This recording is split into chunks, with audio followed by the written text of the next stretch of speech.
Miss March, please, look straight into my eyes. Just like that. Perfect.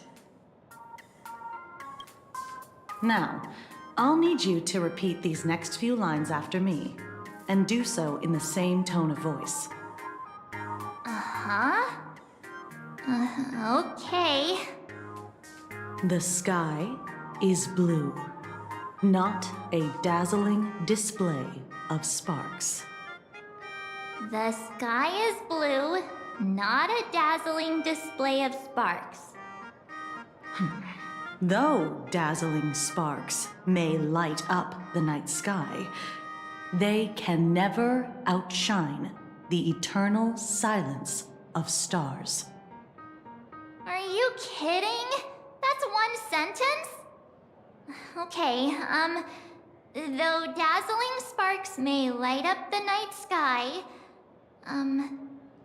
they can never outshine the eternal silence of stars?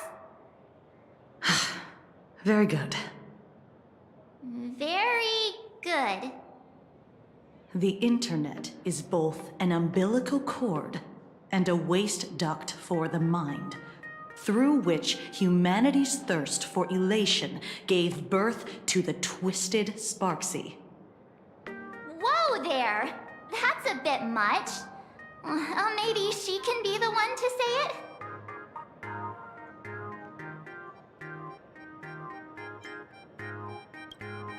These are the test sentences I improvised according to the guidelines from the Human and Intellitron Emotional Baseline Test.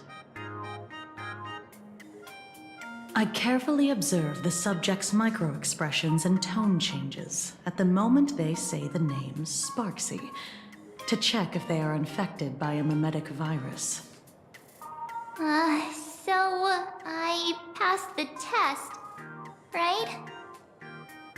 Given how fascinating your reaction was, I clearly don't need to worry about you.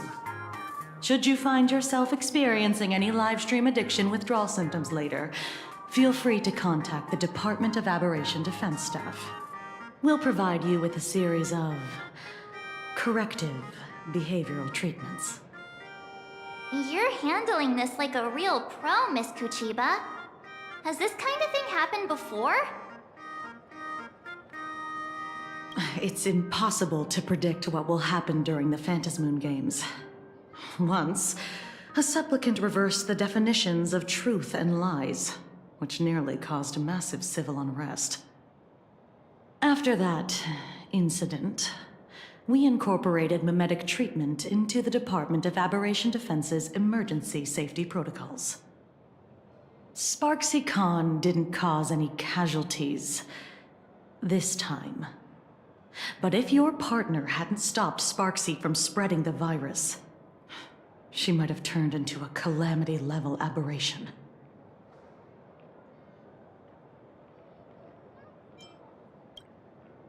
That's the Department of Aberration Defense's term for them. It usually refers to Imaginae infused with wish power who have lost control and begun to run amok. Over time, though, it's become a label that gets slapped onto any hazardous entity. Without proper containment measures, a calamity-level aberration can destroy dozens of cities as it spreads. That's the scale we're talking about. You? An aberration? What are you talking about?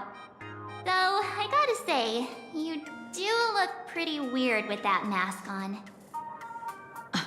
Don't tell me you're a Cosmicon collective player.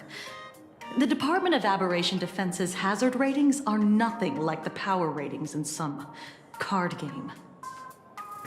Right then, that's all for the required checkup.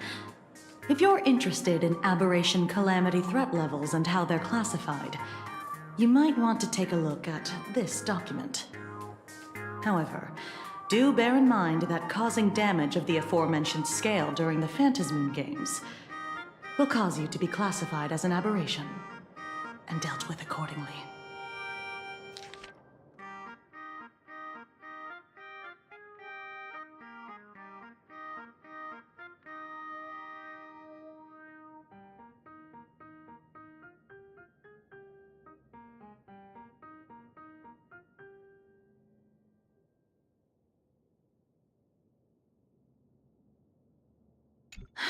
Before I leave, there's one more thing I need to tell you.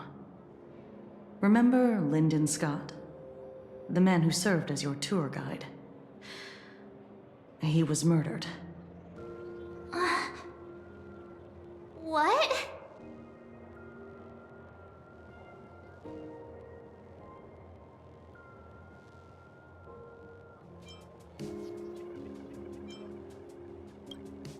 Yeah, the Scott we knew was, a really tenacious opponent. We're sure. Both the ID and genetic information of the deceased match that of Mr. Scott's. You said he was once your opponent? You don't suspect us, do you? I wouldn't exactly call Scott a friend, but we'd never do anything like that to him. Easy there, young lady. I haven't even started asking questions yet. Of course, there's no way the renowned heroes of the Express would harm some lowly IPC employee simply because they had a problem with him. And more importantly, both of you have solid alibis. The initial results of our investigation suggest his murder might be connected to the Phantasmoon Games. I'm informing you both of this to warn you to be extremely careful. The Phantasmoon Games are far from a simple game intended for passing the time or relaxation. Anyway, I wish you success. Farewell. Scott. Could he actually... I just can't believe it!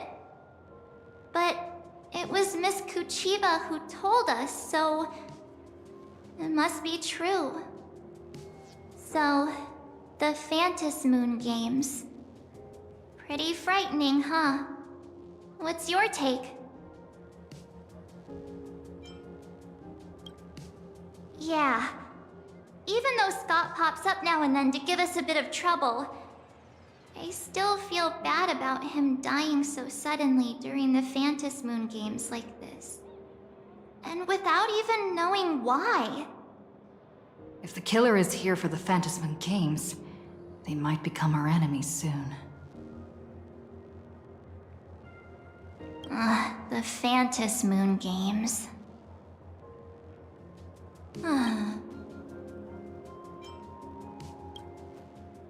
Good thing Himeko entrusted this mission to the two of us. Who would have imagined that the Great March herself would be stopped at the doorstep in the very first round? Forget it. I'm not like you. I was never hero material to begin with. Normally my hands can't even keep up with my brain when I play video games. You're definitely the right person for the Phantasmoon Games. It's just such a shame. We finally get a chance to vacation in Himeko's hometown. And I thought we'd make some happy memories together. But... I'll triumph in the Phantasmoon Games in your stead. Alright. But look, don't push yourself too hard, okay, you? Remember that we've got your back. Oh, right. Where are Himeko and Mr. Yang? They must be getting examined and interrogated too, right? Why don't you send Mr. Yang a message?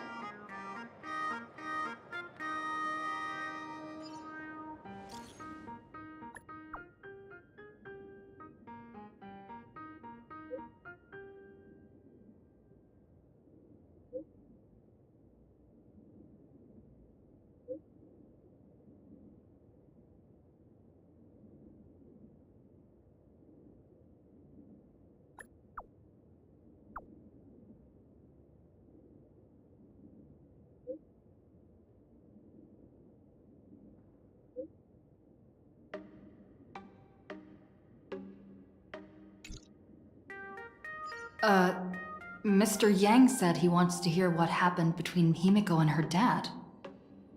I can't blame him for being curious. I really want to know too.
You're here. Himiko hasn't mentioned her father at all in the time since I've boarded. So, what is going on between them? As you were the only one with her at the time, you're the only one I can ask. Yeah, it really threw me for a sec when you said Himiko's father. But when you think about it, it's only natural that Himiko has a father, right? Not everyone's like me, thawed out of an ice block.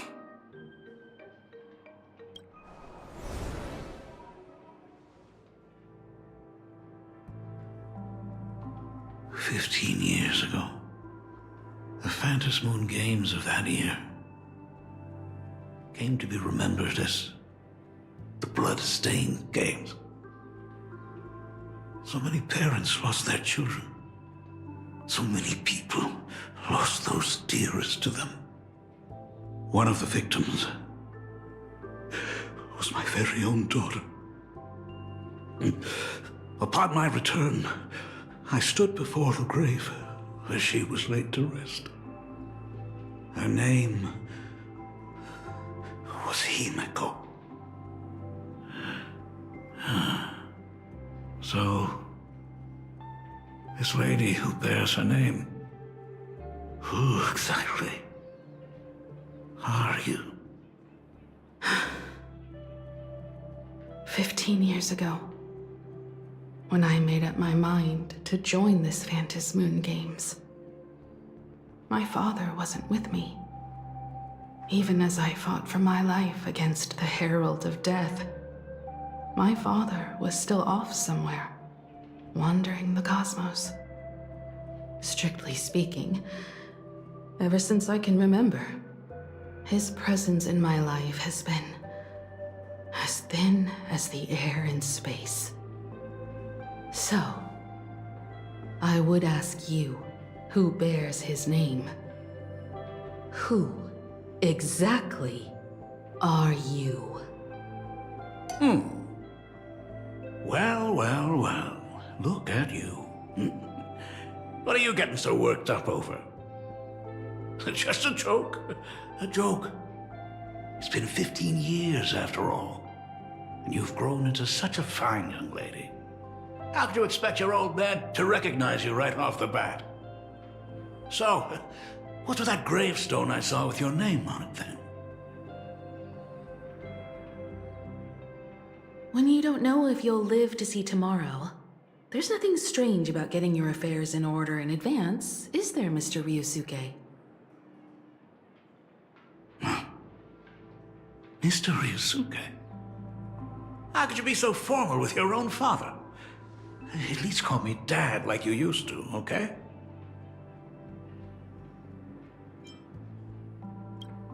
Hold it.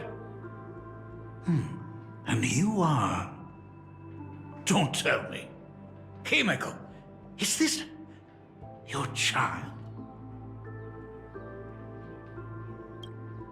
Oh, could you please stop making things worse? I haven't seen you in 15 years, and now I'm a grandfather. Wait, who's the father? That's enough! You are looking at my colleague. A new generation of Trailblazer. My friend and my companion on the Astral Express. Do you understand now, Father? You hear that? She called me father. Hello there, my friend. Sorry about that. I thought you were Himiko's daughter for a second there.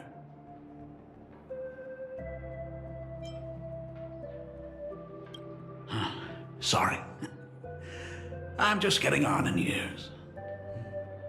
Whenever I see a youngster like you, I can't help but think my granddaughter would be about your age by now. I'm a painter. Most of my work involves traveling to different segmenta to complete commissions for my clients.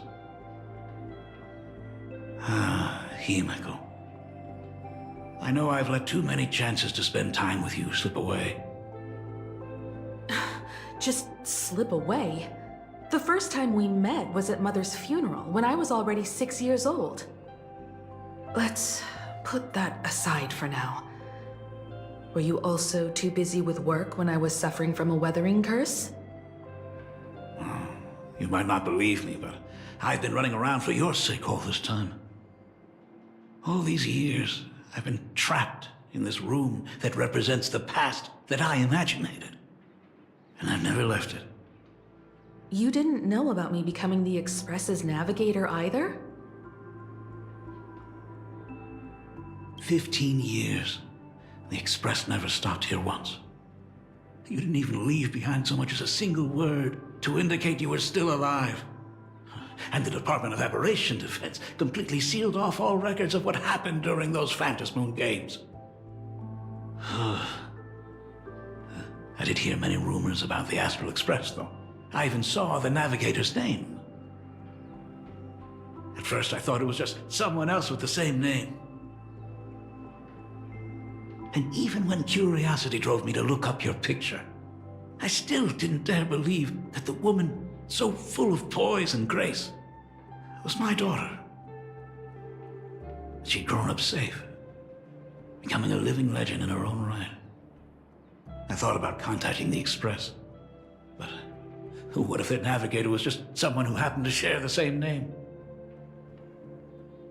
I've been clinging to an absurd notion that if I never sought the answer, there was still a 50-50 chance my daughter was still alive. But if I found the answer, and it was no, then she would truly be dead. So, Himiko, how did you... I'd rather not tarry here too long. I'll be taking my leave now, Dean. The Express has defeated the supplicant that occupied this school and prevented another tragedy like the one 15 years ago. Now it's time for you to fulfill the duties you failed in back then. Go comfort those students, and see if you can't figure out how to deal with the media bombardment while you're at it.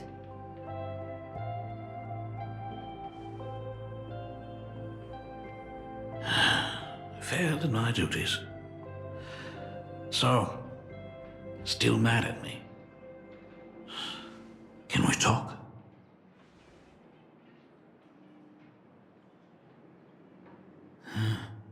Sorry, kid. This might be a bit abrupt, but... has Himiko ever mentioned her surname to you?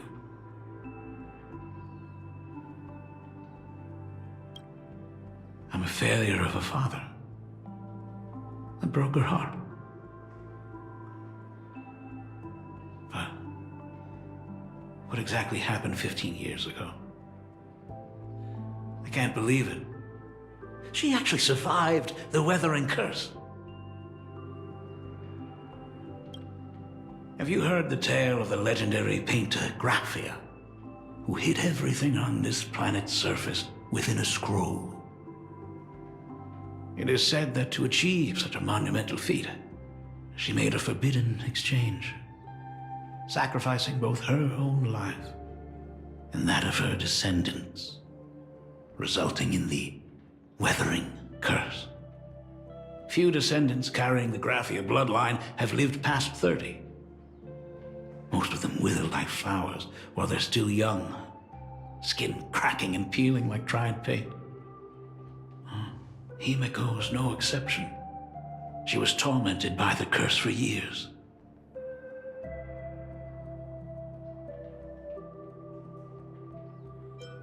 I'm just a useless son-in-law who married into the family. Strictly speaking, I can't really be considered a Graphia descendant.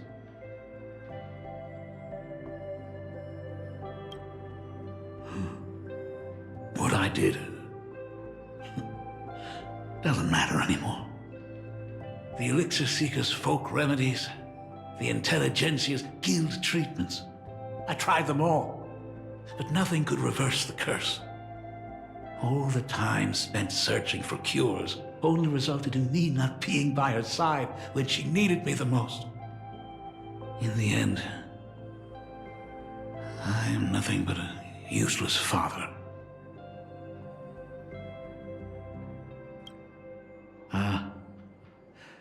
You're right. I just didn't realize it quickly enough. How she got through it, how she survived, none of that's important. What matters is that my daughter is back. That's all I need. If I may ask a small favor, would you mind showing me where my daughter works? I want to make up for all the care I failed to give her all those years. I want to get to know my daughter better. Truly a memorable father-daughter reunion. Brings up some memories of my own home as well. There goes Mr. Yang with that knowing look again. Just what kind of parent-child relationship are we talking about anyway? When I was a child, my parents were also always busy with work and were unable to spare a moment for me. As a child, I couldn't help but feel resentful. It wasn't until I became a father myself that I understood how they felt when they were forced to sacrifice the time we could have spent together. So, did you already promise to give Mr. Ryusuke a tour of the Express?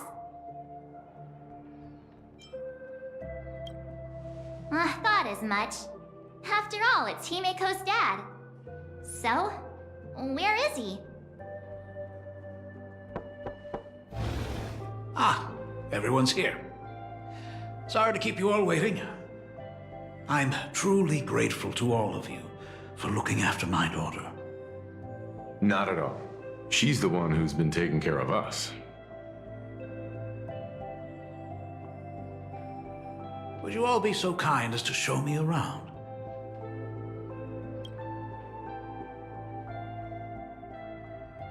So, this is the Astral Express. Really lives up to its reputation. It's even more impressive than I imagined. As to be expected, of course, huh? It's the place where my daughter works. By the way, what's the pay like for a navigator?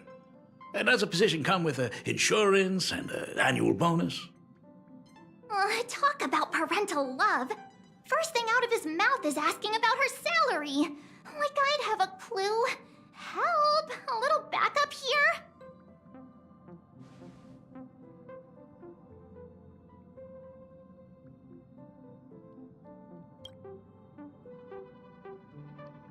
Hey, that's not totally true. We get some spending money every time we stop somewhere. What? No income? Don't tell me that everyone working for the Astral Express is actually doing volunteer work. I mean, I guess you could say that. But actually, it's more like... I'm butchering the explanation. Anyway, it's nothing like what you're thinking. Mr. Ryosuke, please rest assured. None of the Express crew ever lack for money. We not only receive support from members of the Genius Society, but also from prosperous commercial worlds, such as the Planet of Festivities. Ah, good, good. Hearing you say that is a huge relief, Mr. Yang. Speaking of which, what kind of work does being a navigator generally entail? Don't you underestimate Himeko either. Her daily duties include, charting navigation routes, calibrating warp jumps, and technical maintenance. Not to mention she's always guiding the Nameless on missions. Oh, my daughter is really something else, isn't she? Of course! Every time we return safely from a trailblazing expedition, it's all thanks to Himeko's guidance and protection. She's the backbone of the Astral Express.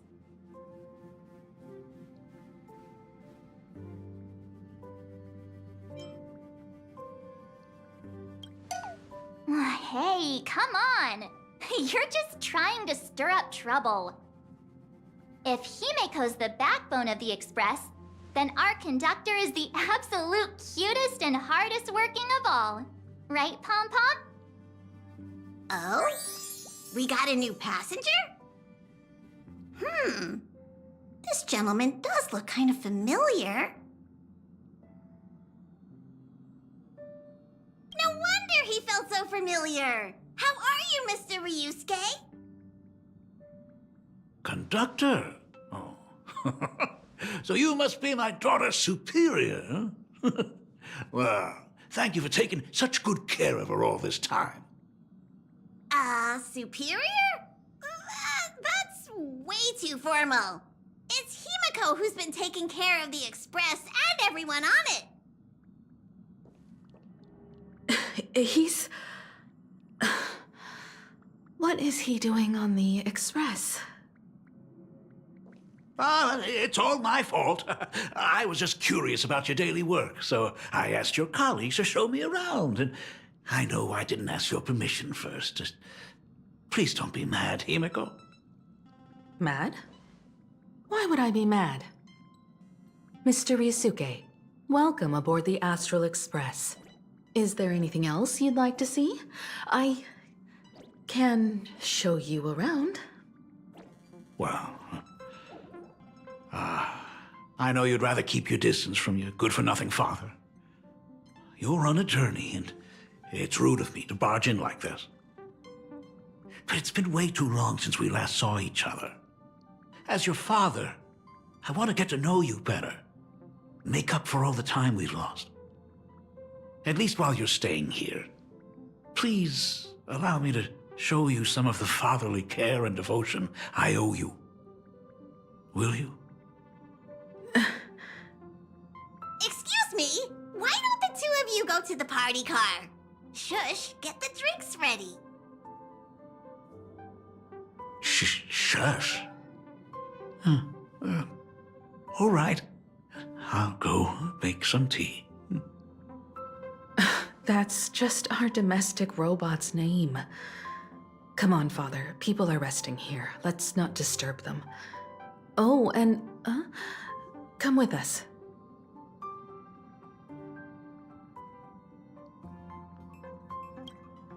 I want to talk about the Phantom Moon Games, not just personal matters.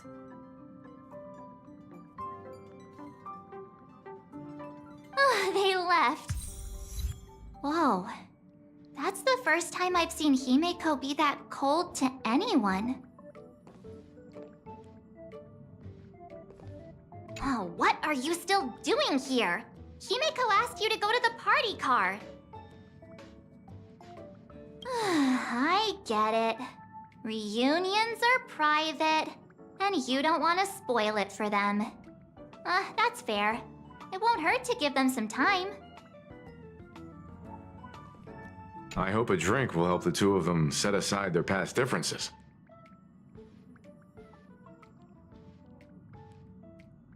If they do argue, I'm counting on you to play peacemaker.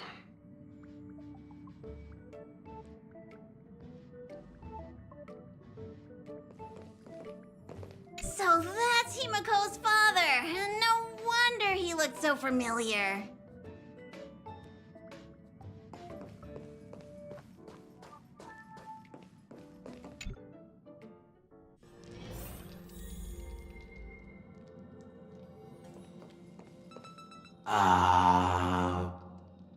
When it comes to breaking the icy silence between a father and daughter, nothing's better than a cup of hot water. The person who drinks it will yelp, "Hot!" and be immediately met with a concerned, "How could you be so careless?" from the other party. And just like that, the conversation starts flowing. Friendly reminder, that is not a joke, but a practical ice-breaking tip.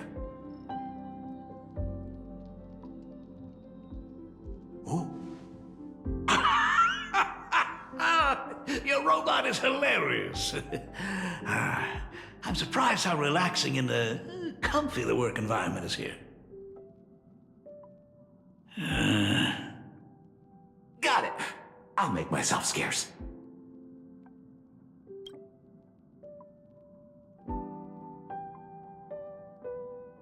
Being a nameless is neither relaxing nor comfy. Most of the time, we are facing down Void Rangers from the Antimatter Legion, bugs left by the Swarm disaster, Borisin, and various organizations that are suspicious of the Express or have malicious intentions for us. That dangerous? Huh. Maybe this trip home is a great chance to quit your job, huh? Talk about coincidence. Just so happens I'm getting on in years. And Graphia Academy is in need of a new dean.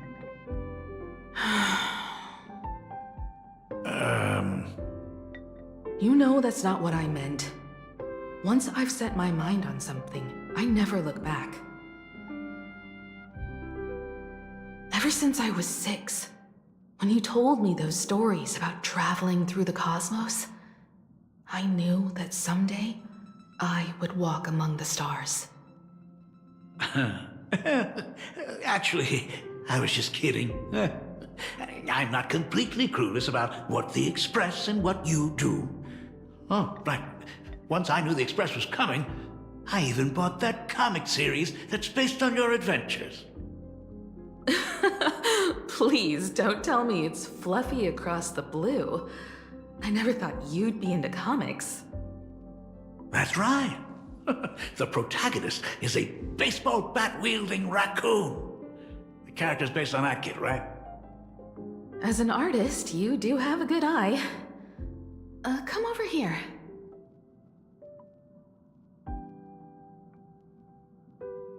Thanks for giving us some time alone.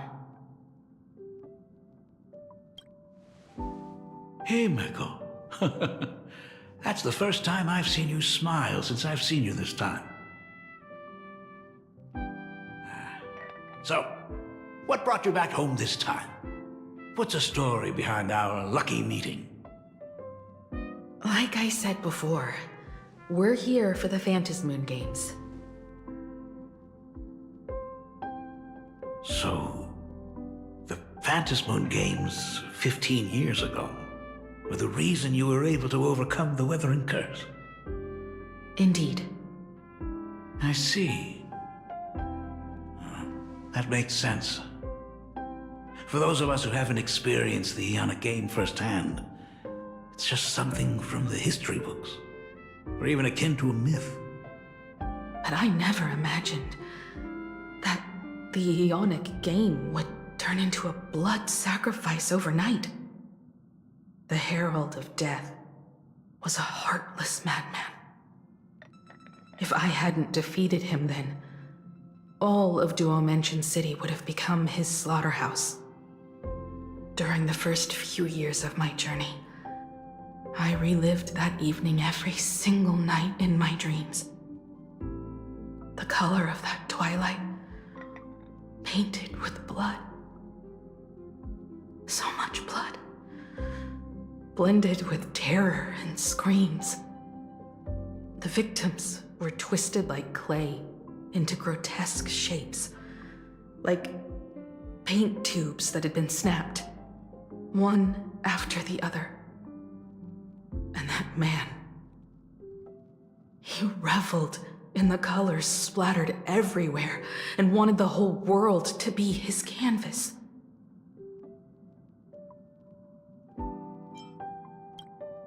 Even if I could avenge his victims, in the end, it won't bring them back to life. The entire thing is like a heavy piece of baggage. Only by letting it go can I travel the road ahead more easily. You did your best. And I'm glad to see you made it back here safe and sound. I thought I'd never come back. But the times have changed. The conditions to hold the Phantom Moon Games have been met again. However, to hold 2 games in just 15 years? That in itself is far from normal. Just like 15 years ago, the IPC wants to control everything. However, a game woven by the most fickle of eons is destined to slip through everyone's grasp. I received a report from the Department of Aberration Defense.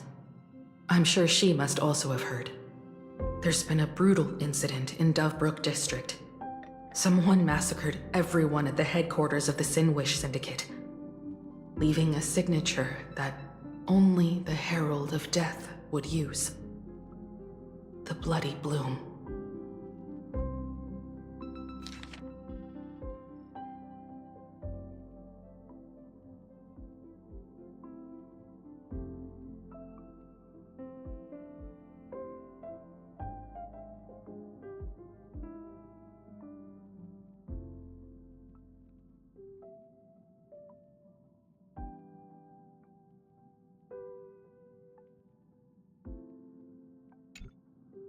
What? The Herald of Death is still alive?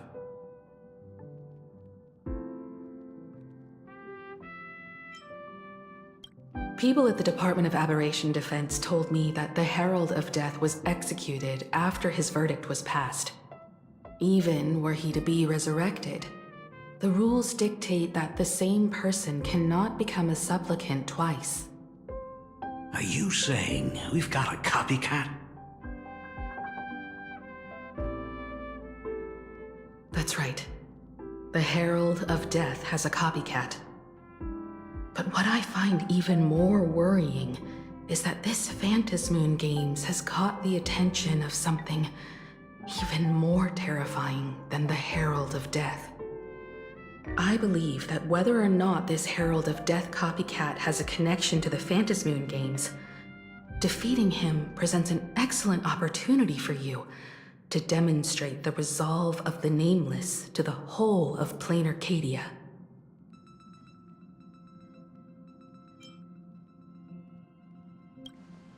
As for you, Dad, have any clients commissioned you lately? It'd be best if you left this world for a while. Oh. May I take that as my daughter showing concern for her dad? You can take it as a safety advisory from the Astral Express. Also, as she has already become a supplicant and joined the Phantom Moon Games, she will have my full support. I'd like her to temporarily keep the Mask of Elation that has been passed down through our family. Too late for me to raise any objections at this point, right? Sounds good. The mask stays with the kid. Thank you. Would you like another drink? Got it. Next, it's time to show me the way out, isn't it? Oh, I've definitely overstayed my welcome. For most of my life, I couldn't be there for my daughter. And now that I finally have the chance, she wants me to leave. In that case, I ought to be on my way. Himiko, the Graphia family has a number of records about the Phantasmoon games, passed down through the generations. Come over to the school library later. I'll give them to you. I'll be there, Dad. I apologize. My father's little tour seems to have made things awkward for everyone on the Express. Let's head to the parlor car and check in on Welt and March. Now that my father's gone, we can all relax a bit.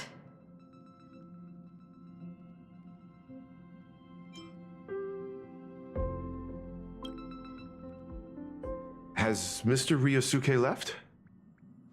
Yes, I told him to head home for now. After all, what is going on with the Phantasmoon games has nothing to do with him. I'm really sorry, everyone, for bringing my personal family matters onto the Express. Not at all. Mr. Ryusuke is your family. And that makes him part of our family too. And the most important thing for family is to be together. So he's welcome to drop by anytime. Madame Pearl sent a message to the Express just now, inviting our supplicant to a meeting. She'll have a private car waiting for us.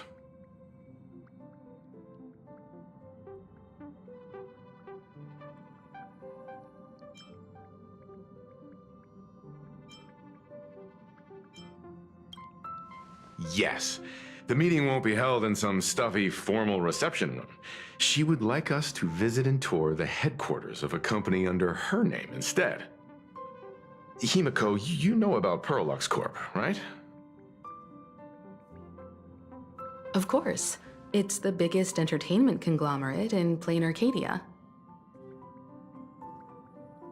Entertainment company? That's right. Pearlux Corp is a titan, dominating the entertainment consumer market, including cartoons, comics, games, toys, and the like. They've cornered half the market.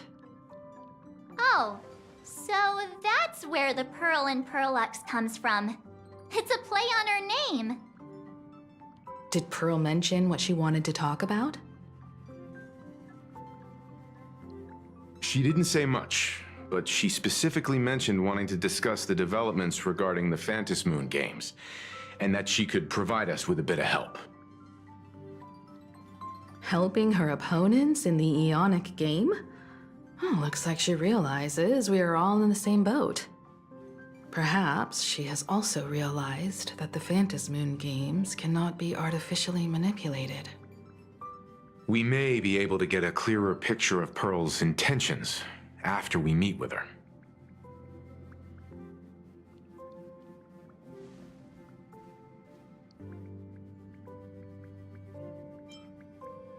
Think about it. You've already crossed paths with key figures from numerous factions, and even built rapport with some. You're already a capable Nameless who can more than hold your own. Though she holds a high administrative position on this planet, do not forget, she is also one of the 10 Stonehearts. You've already dealt with Aventurine on numerous occasions, so you should have ample experience handling members of the 10 Stonehearts. Hey, don't worry. If things do get messy, yours truly is here to save the day. Looks like March wants to visit too. I'm just trying to look out for her here. Even if things do go sideways, Pearl wouldn't dare get mad at two adorable young ladies like us, right? Well then, I'll leave this meeting to you two. Aren't you coming with us, Himeko?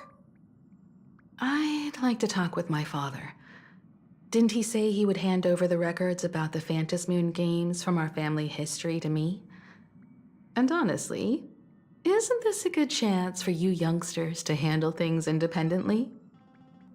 I understand. In that case, she, March, and I will be heading out now. Oh, score!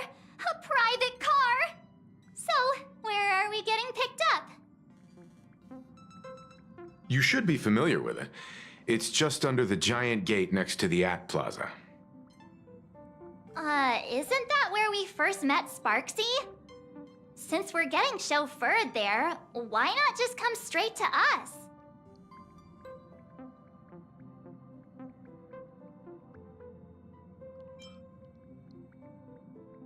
Perfect! I've been wanting to stop by the comic store to grab a copy of Fluffy Across the Blue.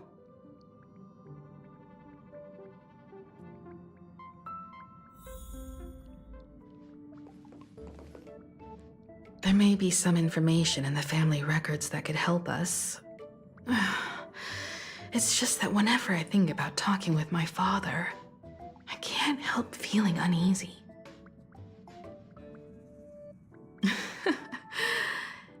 Even someone like me, who's always putting on a composed front, can end up giving everyone a laugh.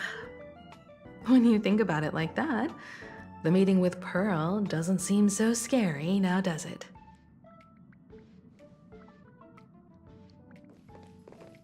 We'll head out when you're ready.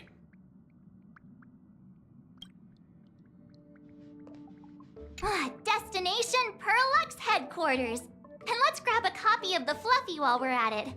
Aw, this is just perfect.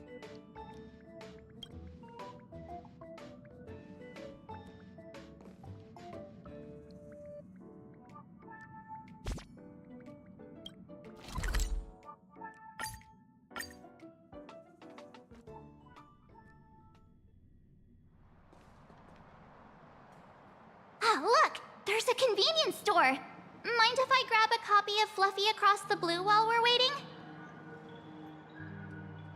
Is that the comic based on the Express's adventures? The author sure knows how to tap into what's trending. The best part is that the author drew all of us as adorable little animals! Totally fits our personas, don't you think?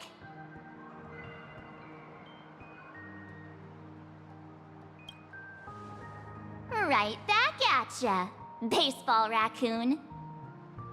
In fact, it was recently announced that the Fluffy is getting an animated adaptation, and the copyright for it is currently held by Pearlux Corp. It's a super memorable comic! No way can I miss getting a copy while I'm here. I promise I won't be long. A couple of minutes, tops. Looks like we got here on the early side. Since coming to this world, I still haven't had a chance to get a street-level view of the city. How about this? We'll meet up under the at the plaza gate in a few minutes. All right. Sounds like a plan. Might as well take a look around then. Absolutely insane! Did you see the post I shared? Hey, you hear the news? There was a supplicant battle at Graphia Academy. Yeah, I saw it. The online forums are already blowing up. The supplicant called Sparksy. How terrifying! Actually using live streams to spread mimetic viruses. Eons, that's just evil! I can't believe the Department of Aberration Defense is letting someone that dangerous run loose! I heard her livestream got permabanned. Good thing that Nameless from the Astral Express acted so quickly. I wonder what the next supplicant will do.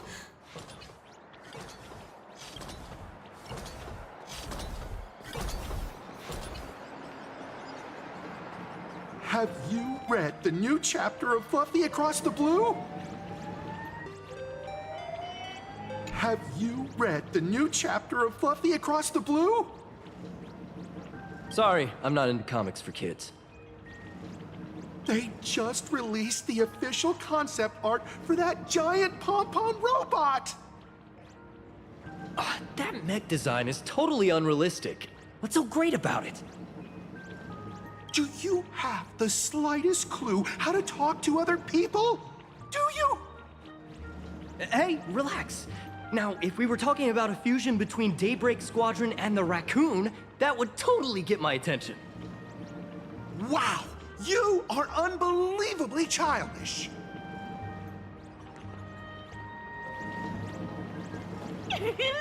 Blurry QR code is the GOAT! What happened in the newest issue? No spoilers! If you don't... I've tried buying a copy of the Fluffy from a couple of stores, but they were always sold out. I really hope this store has it in stock.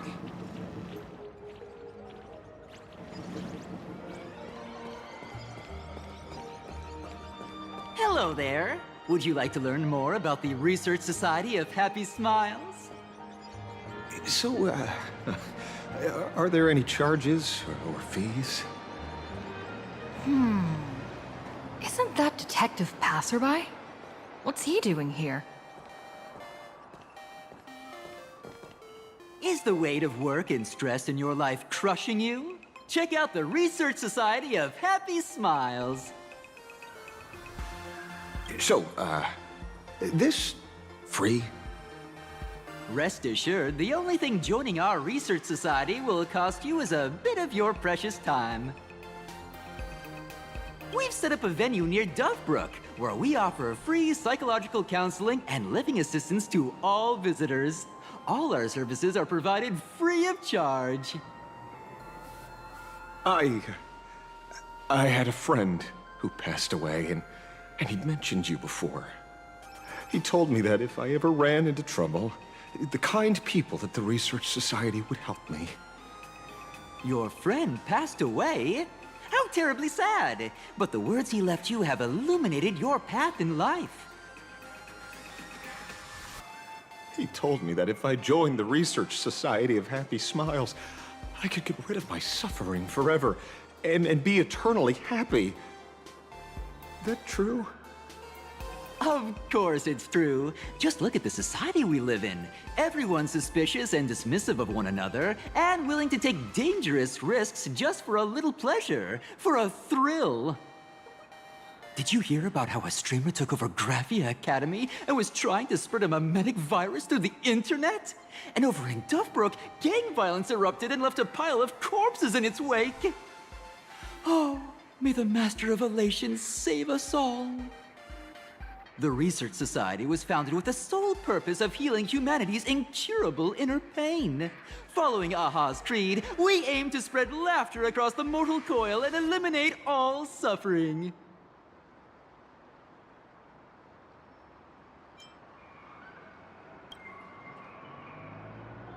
Of course it's possible! For this is a world blessed by the God of Elation, where Aha has granted us the right to happiness. Have either of you heard about the tragedy of the Bloodstained Games 15 years ago? Oh, that won't do it all. You're the Astral Express's superstar. There's a ton of things you need to look into before joining the Phantom Moon Games. There was an awful accident during the last Phantom Moon Games, and many people lost their loved ones and children. It was as if a hole that could never be filled had been drilled into their hearts, leaving only sorrow to accompany them for the rest of their lives. To escape their suffering, these people who had lost their loved ones gathered together and established a mutual support association. This was the Research Society of Happy Smiles' predecessor. It's now been well over a decade, and the Research Society continues to help more and more people emerge from the darkness in their lives and step into a brighter, happier future. Come to think of it, it would be most wonderful if a distinguished person like yourself were also interested in our Research Society. Should you find yourself with a moment to spare, please come and visit our Mutual Aid Society. Well, if it isn't the Astral Express's superstar. Of course it's you. Looks like we really were bound to run into each other.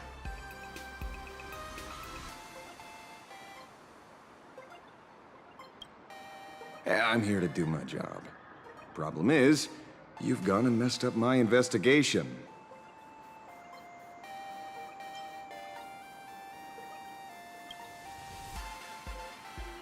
The Research Society of Happy Smiles. You think they're just some random charity outfit? You must have heard about the Sinuish Syndicate killings in Dovebrook, right? The lead I'm following might be connected to this research society of happy smiles. But I'll stop there. Not like you're going to pay for my intel, and none of this is any of your business anyway.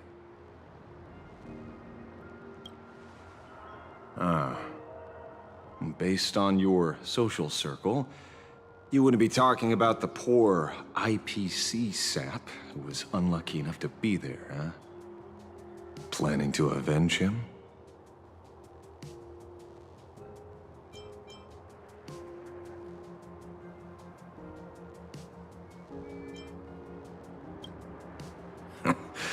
I get it. I can see there's still a bit of doubt in your eyes. Be careful. The murderer is the Herald of Death. He's dangerous.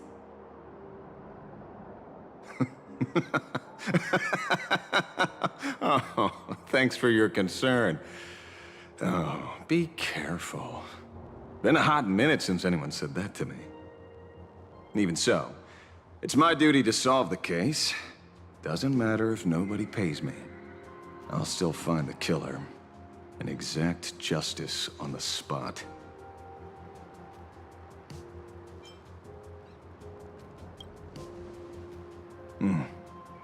A fool I happen to be on fairly good terms with.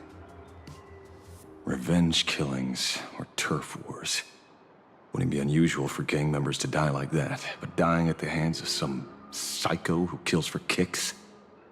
That I can't accept. No matter where you are in the cosmos, which era, regardless of how civilization evolves, some rules will just never change. Like an eye for an eye, a tooth for a tooth. Hey, guess which lucky girl just managed to snag the last copy in the whole store? Oh, who's this? Allow me to introduce myself. I'm Ashvale, the famous detective. You could say your friend and I are acquainted through past clashes.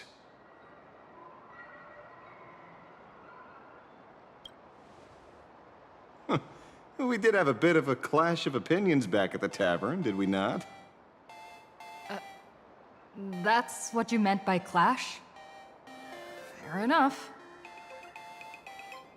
First time I've ever heard anyone introduce themselves as a famous detective.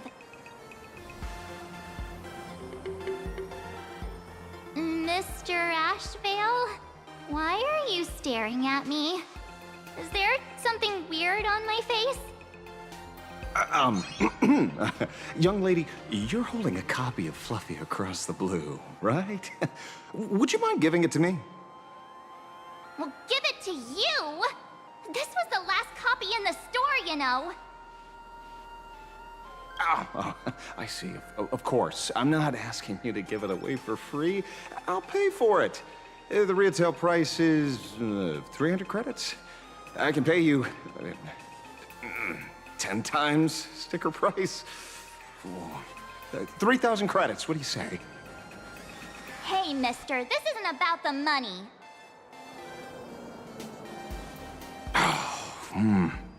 Because it was the last one on the shelves. True. The last item in stock is like the final slice of cake on a plate. The last prey animal on the plains never fails to stir our urge to seize it before anyone else. So, 30,000 credits. How about that? That's my final offer. I'm not exactly rolling in money here.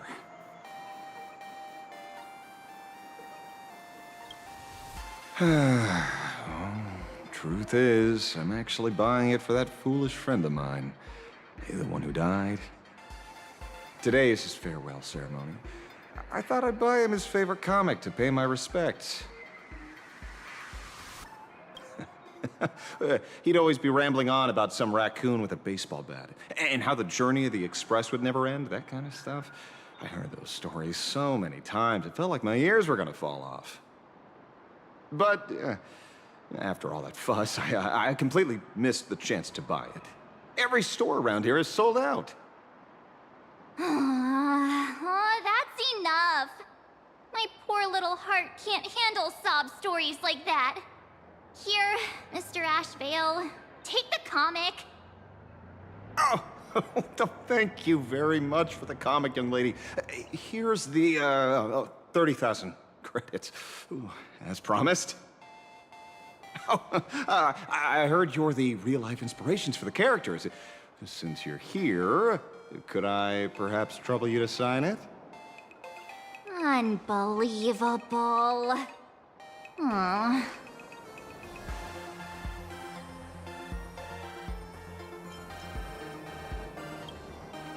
Thank you both.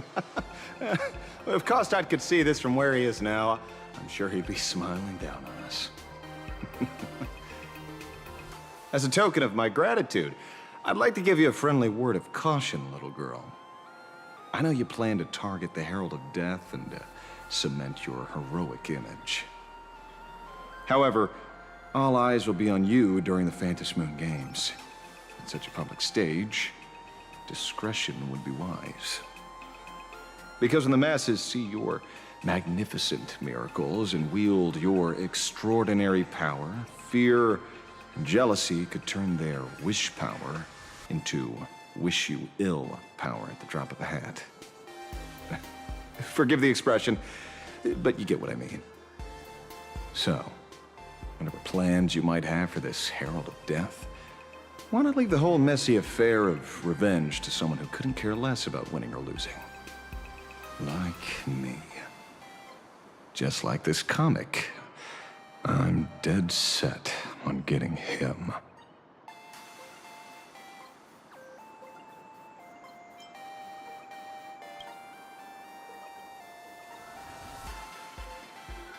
Is he an acquaintance of yours? He's just some weird detective who was passing by. It's nearly time for Perlux Corp to pick us up. We should get going.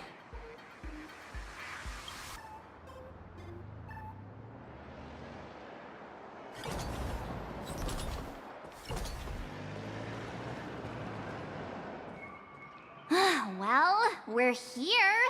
So where are they? I don't see anyone in IPC uniform.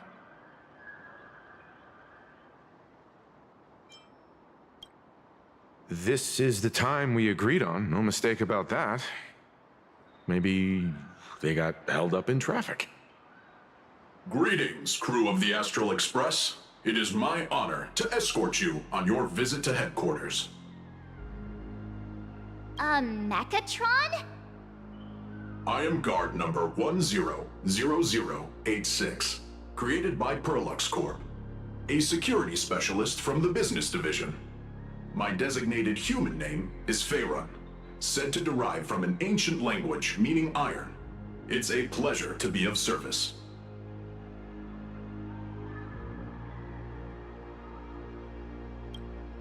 I'm truly honored to hear you say so. So, what are we waiting for? Let's go!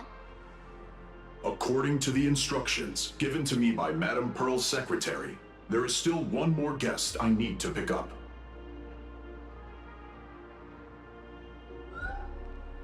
Well, now, how did I not see this coming? Looks like we're going the same way after all. It's you again! Hey, Mechatron, what's the plan? Do we hop into your cockpit, or are you gonna give us all a piggyback while you fly over? Your ride is ready. Please, take your seats, everyone.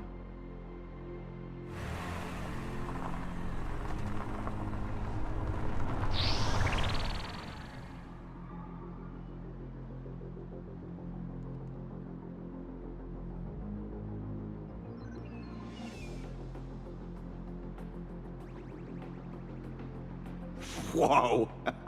Now that's what I call a custom paint job. Your ride isn't your run-of-the-mill business car, but a customized, made-to-order vehicle, used especially for receiving guests. Sorry, this might come across as a bit insensitive, but I have to ask. Can Faerun actually fit in the driver's seat?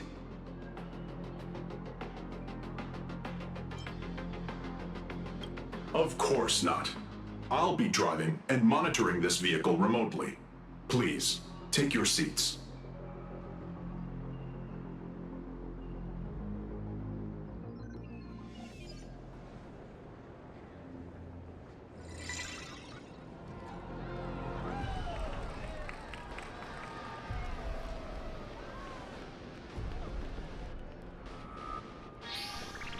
Now that is astonishing. Wow, that's one massive robot! Ladies and gentlemen, welcome to the headquarters of the Perlux Corp. Back when Himeko said this was an entertainment company, I knew their headquarters wouldn't be some ordinary old office building. But this is way too much. That giant robot statue? This place is totally like some supersized mecha hangar! Ha ha! You're absolutely right. In accordance with the vision of our founder, our lobby was intentionally constructed as you see it now. To realize dreams that far exceed what consumers imagine has always been Perlux Corp's core design philosophy, and we have never strayed from it. If any of you are familiar with our company's works, you may recognize this as Mechatron Warrior Series at Daybreak Squadron's base of operations.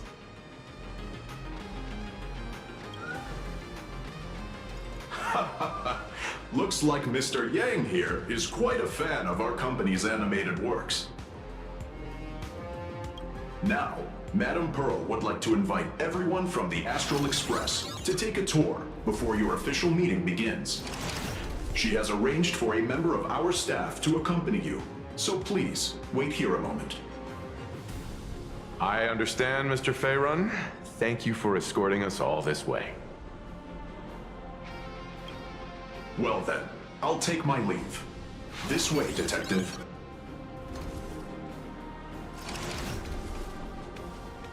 Oh. See you around, everyone.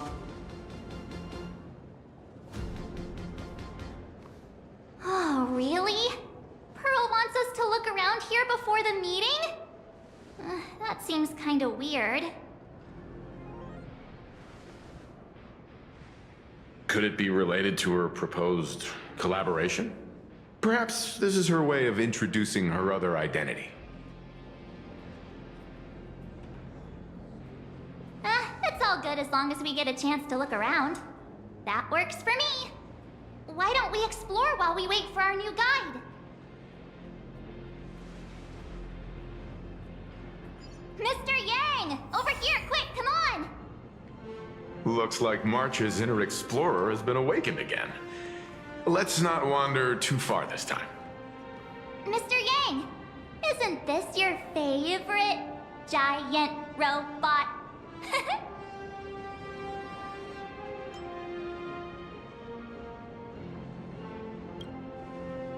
There's no way that's an engine of creation! I saw it. Please, just keep it down. We're here as their guests. We should be careful about what sort of impression we leave. Looking more closely, it appears many of this Mechatron's components were never installed. Oh, what a shame. I was hoping to see it finished, to see the completed Mechatron. Imagine how it would look in motion. What a glorious sight that would be. Really? In that case, Mr. Yang, let's hear it. Which one's stronger? This giant robot, or that Arahato you designed back when you were an animator? Seeing as we're on someone else's property, comparing robots from different works would be most disrespectful to the creators themselves.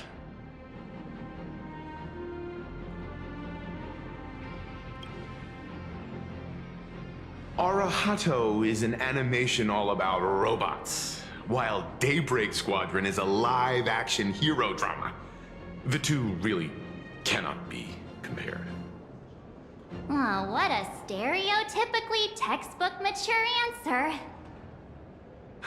My days of being a hot-headed young man are well behind me, so please, cut this mature old man some slack, would you? We don't usually come to a place this cool. So why don't the three of us take a photo under this massive Mechatron? Now we're talking. Let me set the self-timer, so we can all get in the shot together. Oh, standing below a huge Mechatron like this is just incredible. Looks like Mr. Yang's still young at heart after all.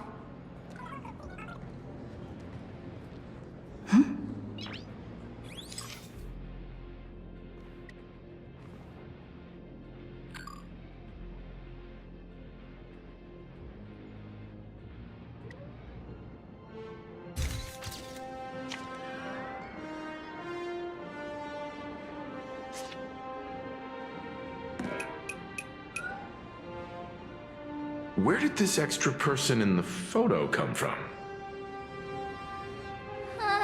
Ghost? But it's daytime, and there's way too many people here anyway.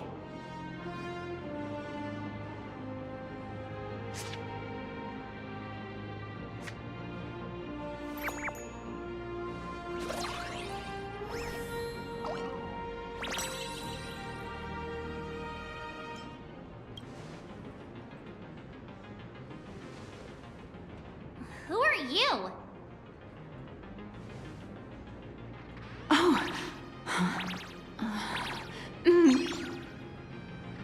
Wow, this truly is a magnificent face. Oh, it's nothing like how it looks on the news. Being able to see it up close feels almost surreal.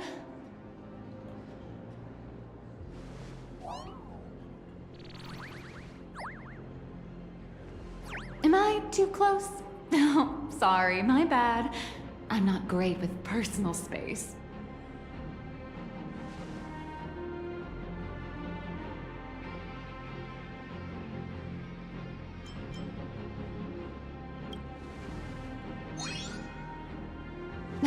You're probably gonna be disappointed then, because I'm totally broke.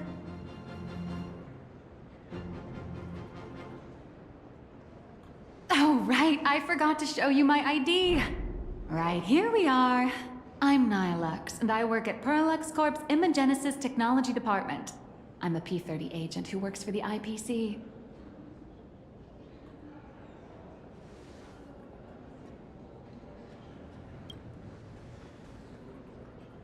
So, what brings you here? Madam Pearl sent me to the lobby to pick you up. All of you are famous super cosmic level heroes whose faces have been all over the news more times than I can count. So of course I recognized you right away and just couldn't help rushing over here to snap a selfie with you. Hope you don't mind. I see. Then, hello, Miss Nihilux. Hello everyone! Starting now, I'll be your tour guide, taking you on a comprehensive and in-depth tour to every single must-visit place in this building. From the Mechatron Imagenesis that managed to pique Mr. Yang's interest, to Miss March's favorite fluffy across the blue merchandise, I'll reveal all the secrets behind our hottest products. Oh, seriously? I can't wait! Of course I'm being serious. If there's anything you want to see, learn about, or even get your hands on along the way, anything at all, just let me know. Why don't we head to the gift shop first? I'll get you all some souvenirs.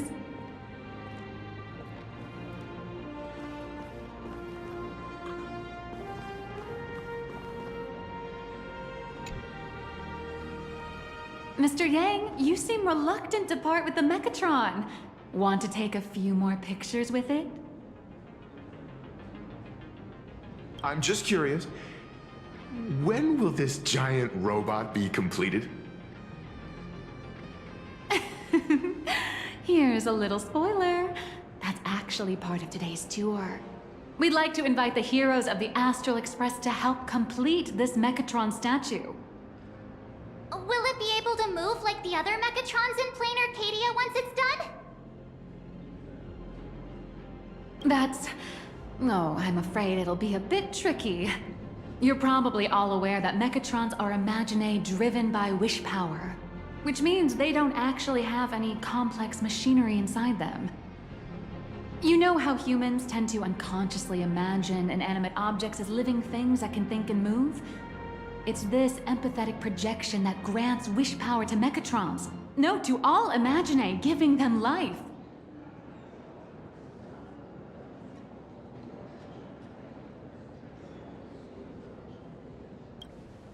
Think away. But one person's thoughts alone won't cut it. The bigger the imaginae, the more wish power needed to sustain it. We'd need to break free from the mental shackles of impossibility to bring such a massive imaginae to life. That in turn requires stories filled with the grandest of wishes and imaginations that know no bounds. Alas, modern humans think way too practically. People can't help but wonder, how does such a huge Mechatron even move? Given how massive it is, why doesn't it just collapse under its own weight? The tiniest seed of doubt in the giant Mechatron, standing tall astride the Earth, becomes nothing but an impossibility. Maybe it'd have a better chance of coming to life in a more primitive society. Oh, truly a pity. Oh, cheer up! Today's your chance to finish building this massive Mechatron! Think of how many robot enthusiasts would kill for this kind of opportunity.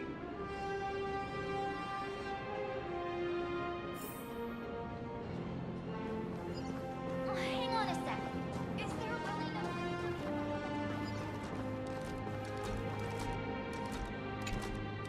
Hey, wait. This isn't right. Isn't this Pom-Pom? Oh, wow! Oh, that's some really fine craftsmanship. This is a toy model of Alloy King Pom-Pom, which hasn't been officially released to the market yet. But just you wait. You'll see even cooler toys coming up later. Are you sure there's no copyright issue with this thing? Actually, this is Pom-Pom from Fluffy Across the Blue, which is totally unrelated to the Pom-Pom from Astral Express.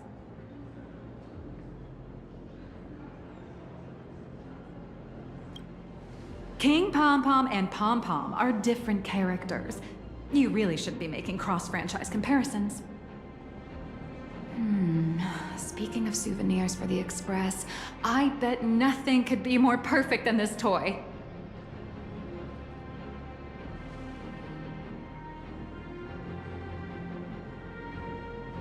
I have a small favor to ask. Would you mind taking a photo with me by that headless Mechatron statue over there? And maybe signing the photo too. I'd love to leave it as a memento for the staff at Perlux Corp. How's that sound? If you're willing, I can pull a few strings and use my access privileges to give you all the gold-plated prototype of the yet-to-be-released King Pom-Pom Alloy Armor 999, the only one in the entire universe. Just give it a thought.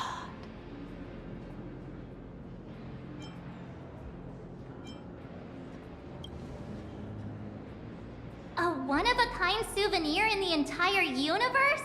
Our conductor will definitely love it. It's all up to you. Come on, let's go.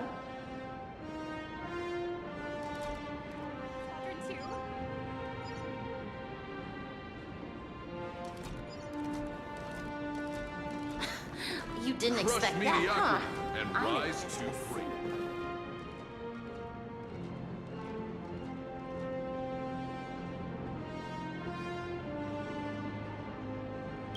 Man and Mechatron in perfect harmony. Ready to take a photo? I'm ready.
I love this one so much.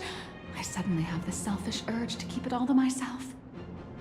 And don't forget about that exclusive gift you promised. You bet. In fact, I'll throw in a normal edition for each one of you as hush money. Come on, let's head to checkout.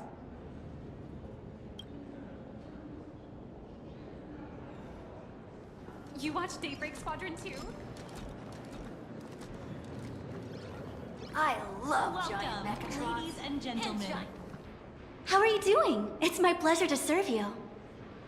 I'd like to present each of our 3 distinguished guests from the Astral Express with an Alloy King pom-pom toy model as a gift.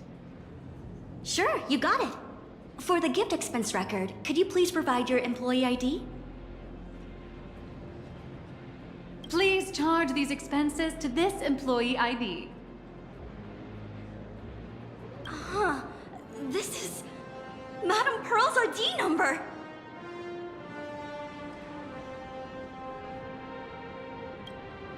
After all, you are esteemed guests invited by Madame Pearl herself. It would only be fitting for the gifts to be presented in her name. I see. Please wait a moment. Your Alloy King pom-pom is all packed up. Would you like to take it with you, or shall we use our delivery service? Since we still have the tour to go through, please just have it delivered to the Astral Express. No problem. Hope you enjoy your visit here. Now that the gifts are done, I'll take you to the Mechatron Design Lab. This is the part I've been looking forward to the most. Welcome, ladies and gentlemen, to Pearlux Corp. All Mechatron units displayed in the exhibition area. Ah! You're the... No way! You're Miss Raccoon! No, that's not right. You're oh! From the Astral Express! Wow! And is Miss March Bunny herself here too? Hi. I actually prefer to be called by my real name, March 7th. This is Mr. Yang. How lucky to meet 3 members of the Express crew at once! I'm a huge fan of you all, especially my senior. I haven't missed a single episode of Fluffy Across the Blue, and I've even bought all the collector's editions. How could this guy say he likes you more than me to my face? Good thing I'm not that petty. Don't worry, March. It's hard to tell if people in this world love the real Express crew or just the cute animal crew from the Fluffy. I don't just follow the Fluffy series. I've been keeping tabs on all your adventures in Bellabog, the Cienjo, Penacony, and Emphorius. Though, it's such a shame there's so little video footage of the Emphorian War online. Oh, right! I just rewatched the scene where the Trailblazer embarked on another trailblazing expedition in Holy Grail Stay Night. Oh, your speech was so inspiring.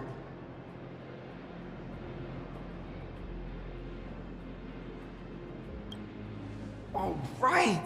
I have a precious trash can in my collection at home. If I'd have known I'd meet my senior today, I'd have brought that can with me. Could I ask for your autograph? If that's okay with you. Just sign my clothes, please. I'm never gonna wash this ever again. Oh, you're acting exactly like me from 10 minutes ago, kid. Don't worry, she won't fly away just yet. As for you, you've been chattering away non-stop. How about giving us a proper introduction so that your idol gets to know you better? Sorry, I got way too excited. I'm Warrior Cinderborn from Daybreak Squadron. And my real name... Well, my real name doesn't matter. Just call me Cinderborn. If you're not in a hurry, would you mind chatting with me for a bit?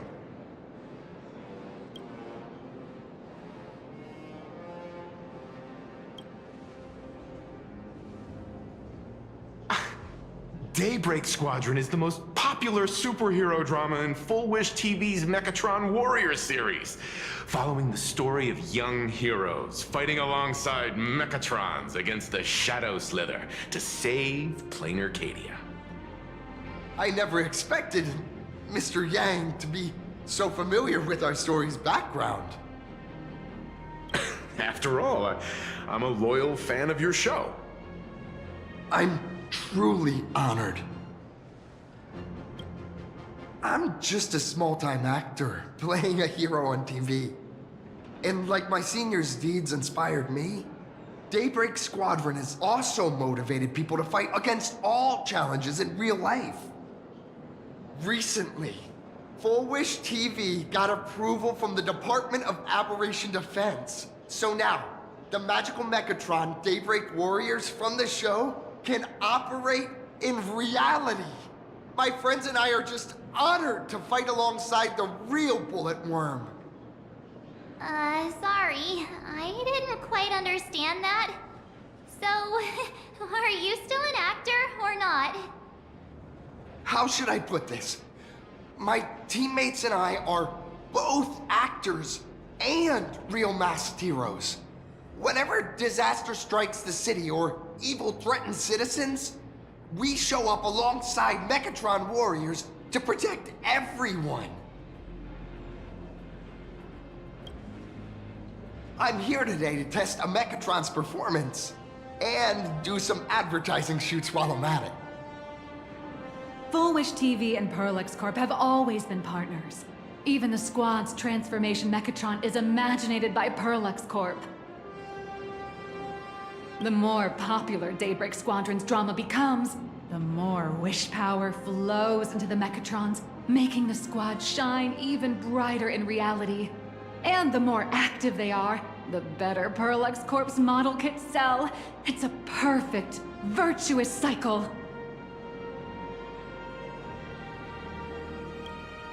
Oh, sorry for taking up your precious time with all this chit-chat.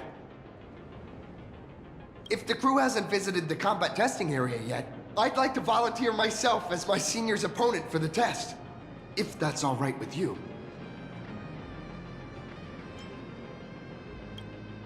Of course I know your bat could send us all flying with a single hit. This time, we'd like to invite you to experience synchronized Mechatron combat. The hero of the Astral Express gracing us with guidance and leaving some data would surely make the staff here very happy. Oh, what perfect timing! The combat testing area is also part of today's tour. That's the way to fame for ya. Don't let down those kids who look up to you. Honestly, that's my weakness. I can't allow myself to let adorable kids down.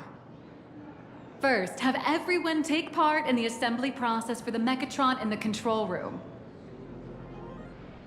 Then, using this Mechatron as a template, we'll build a smaller unit for her so she can try out the combat test program. So, follow me, everyone.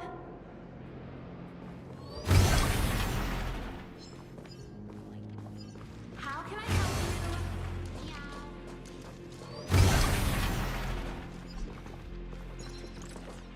you? This is Parallax Corp's Mechatron Imagenesis Design Lab. 15 years ago, the first Mechatrons of Plain Arcadia were born here, and they immediately gained widespread social influence upon their debut. Today, Mechatrons have become the most common and iconic symbol throughout the streets. You could say that Mechatrons are the first and currently only Imagine that can be mass-produced on assembly lines.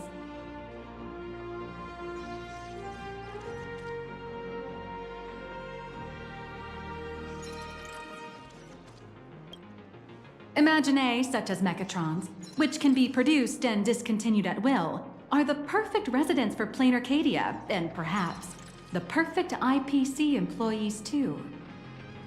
In some people's eyes, being able to create an infinite army of Mechatrons would be even better. Say, dear guests, do you know what the first step is to creating an Imaginae in Plain Arcadia?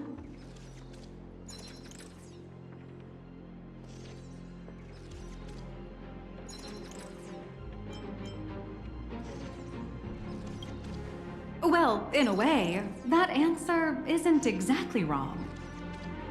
But just like how human laws can't control wind and rain, an average of 220,000 unauthorized Imaginae come into existence each year through humanity's intentional or unintentional creation, and the Department of Aberration Defense can only turn a blind eye.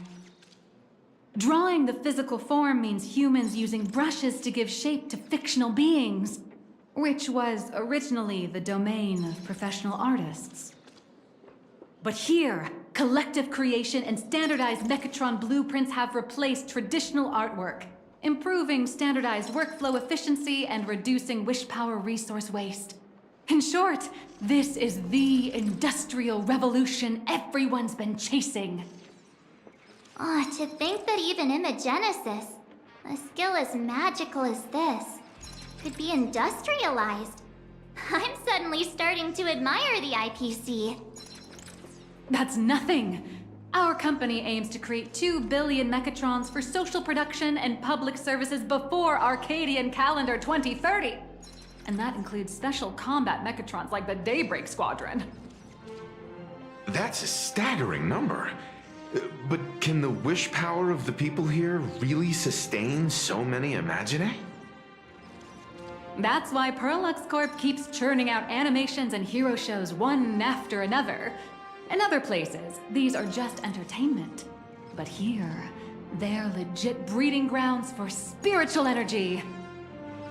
All of this shall serve Madame Pearl's grand goals and ideals. All right, back to square one. First step, let's go print the Mechatron structure blueprint. Please adjust the Mechatron design parameters according to your needs.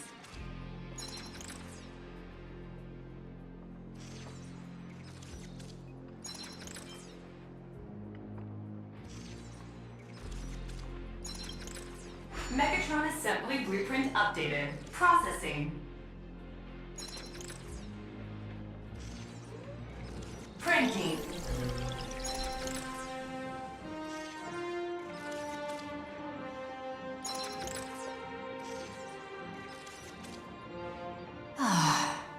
Could it be that no matter how much I adjust it, the final printout always comes out exactly the same?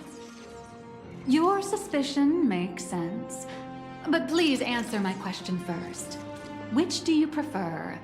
The sense of achievement that comes from hard work, or the convenience of getting things done easily?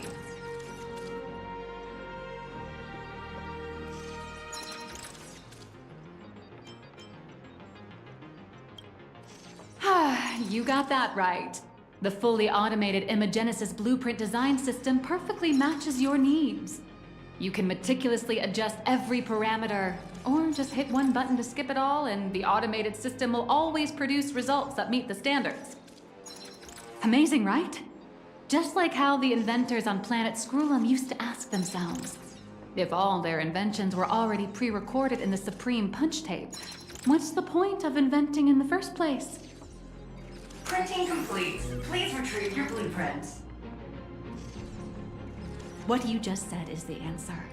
It's not about the results of creation, but the elation we experience in the process.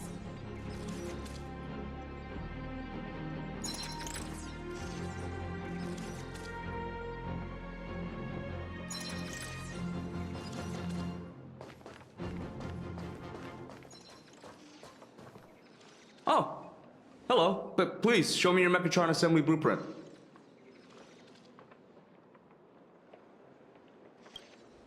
No problem. The blueprint has been recorded. The Megatron parts are ready to go. Hope you enjoy the experience.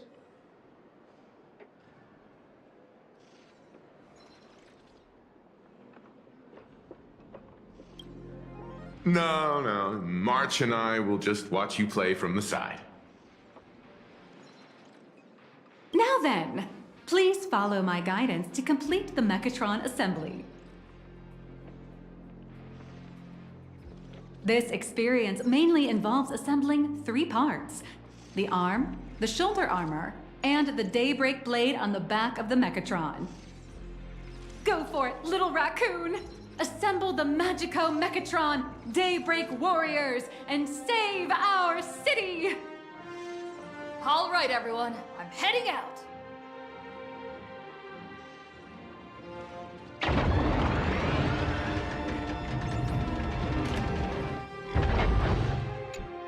Go now. Your little fans are waiting for you.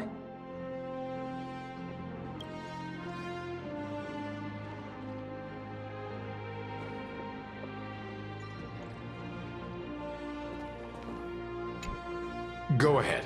March and I will watch you play from the side.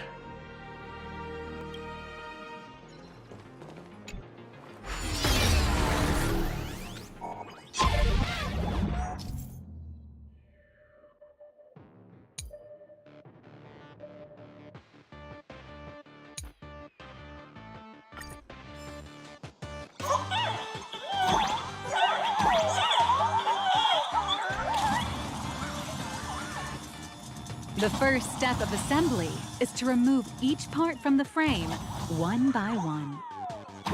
Nippers, hobby knife, sandpaper, sanding stick. Parallax doesn't provide any of these. But don't worry, the explosive device will solve all your problems. Just step on it, bravely.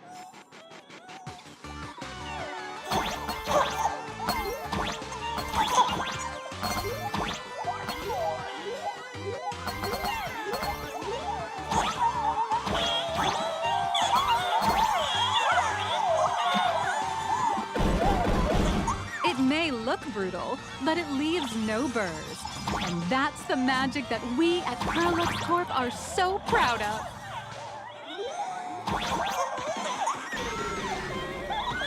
Next, please activate the mechanical maintenance arm and align it with the shoulder joint base to connect the arm.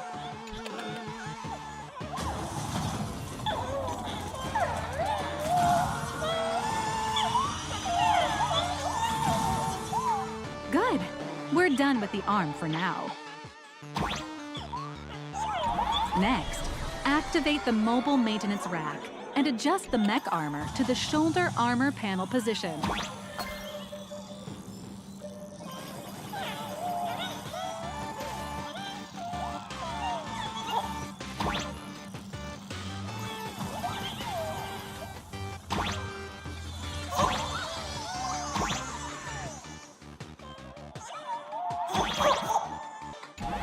Just like before, the first step is to remove the parts from the frame.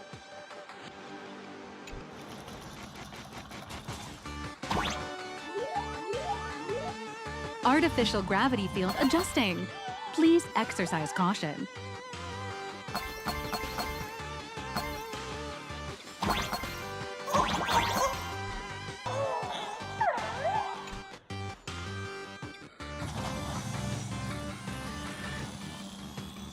Beautiful. Absolutely beautiful. This giant Mechatron is truly the soul of Parallax Corp.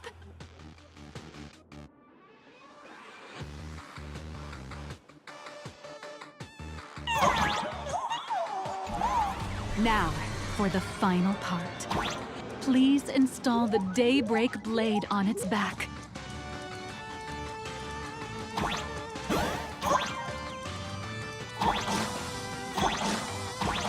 Aim at the mounting point on the back, and fire! Awaken! Daybreak blade!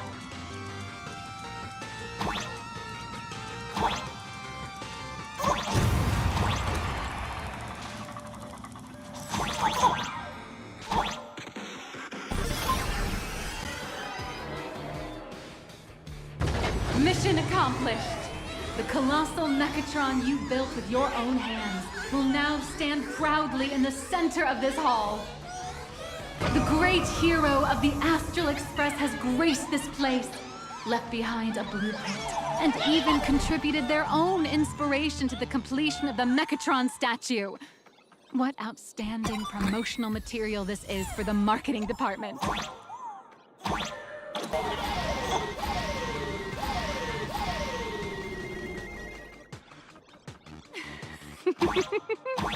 A new hero is born right here. Step forth, Miss Little Raccoon, and become the guardian of Plain Arcadia!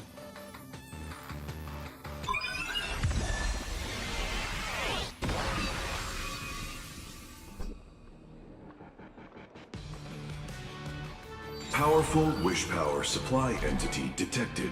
Initiating link.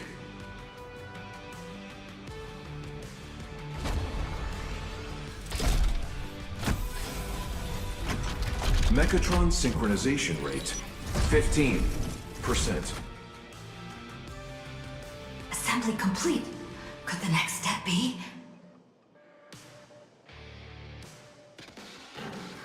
That's right. With the completion of the Mechatron assembly, it's time for some heart-pounding combat! Mechatron synchronization rate, 39%. 42%. Your little fanboy, Cinderborn, is eagerly awaiting some pointers from you. While we can't power up this big guy, I've printed a small unit. Now it's time to show you how a Mechatron fights.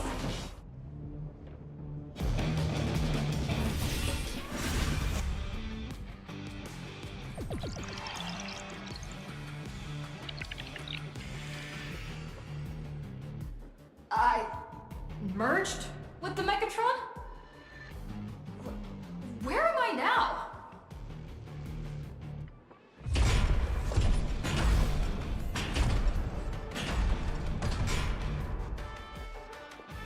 Why, of course. It's the combat testing sandbox. Look, those dazzling colors are like an express train traversing through the stars. Enhanced full body armor, a steadfast shield for the people.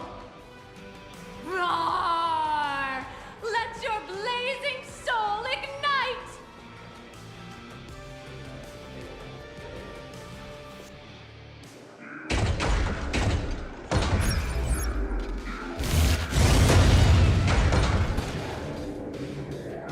What a powerful strike! That's our hero, Little Raccoon! This strike carries the hopes of all citizens! Yeah!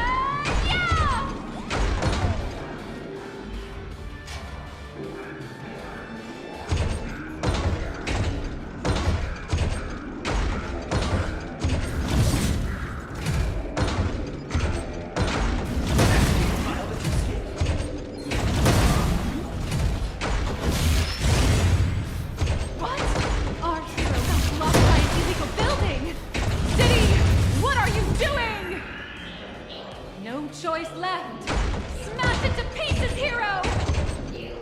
Just focus on dealing with the city's crisis and let Madame Pearl worry about the compensation. Duo Mention City has made it through the worst of it! Hero, do we press on? Or wipe out the monsters entirely? Hero, you decide!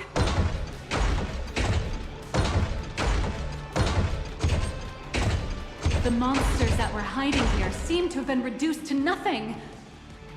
Who is it? Who could it be? Is that...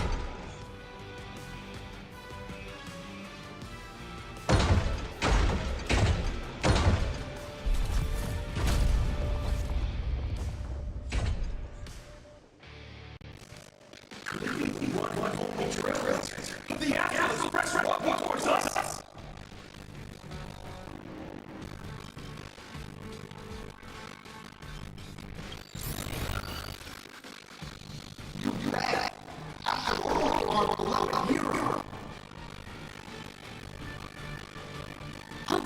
giant shadow crisis and doom in the city has been dispelled. The real battle for you and the Daybreak Squadron is only just beginning. As the old and new generations of superheroes, you will face off here to determine the victor!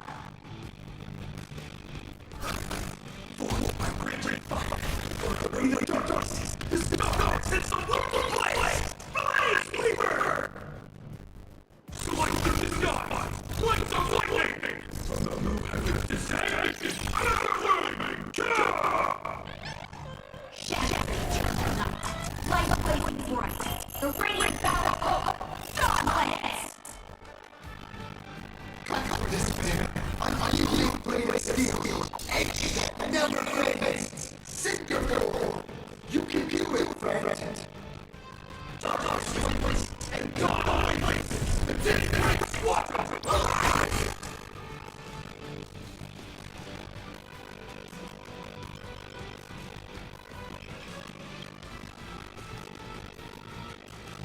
This is an official challenge from the Daybreak Squadron.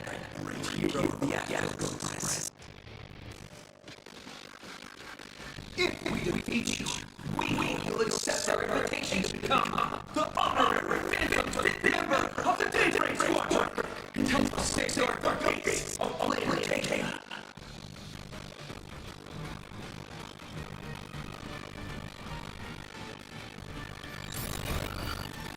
Honorary. It's an honorary organization. Hey, Greg, didn't you just tell your hero? Now you heard changes.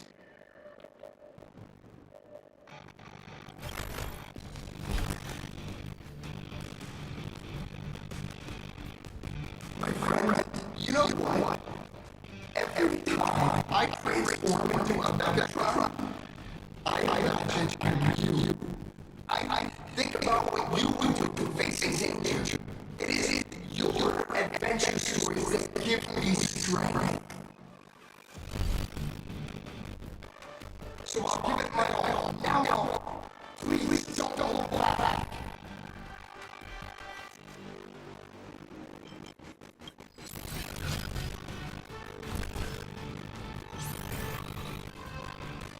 Now, let's settle this on the line where the vengeance arises.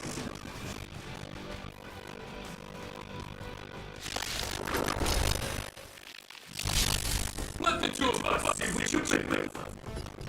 Come on! Want an enemy trailblazer?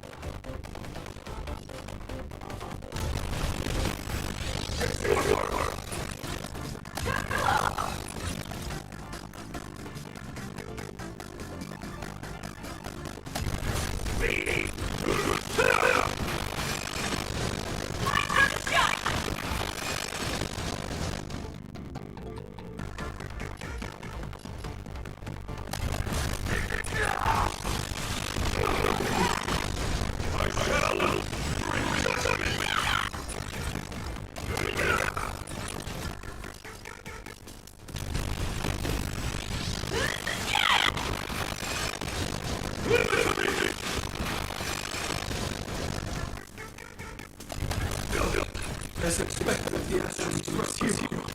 So powerful!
reach her limits? Listen, those are the people's wishes. Power converged as one. That is limitless possibility. Everyone wishes. I see them all.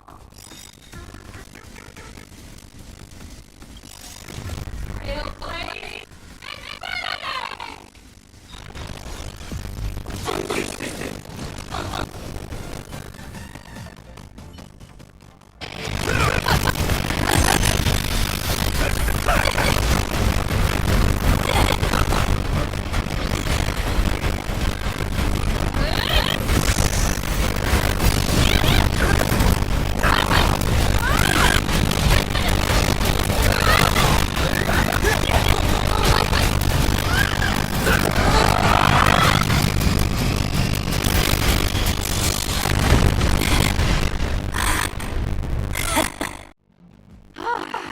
You really got into character. That was some great acting.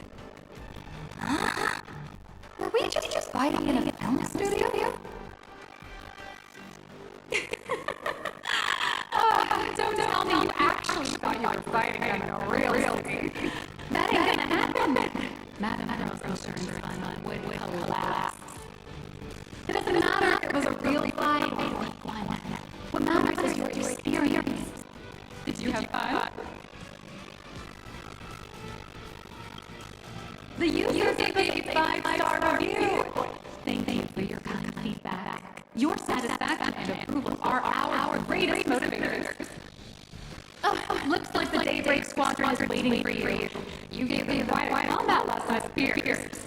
Why don't you go share a few words with those youngsters?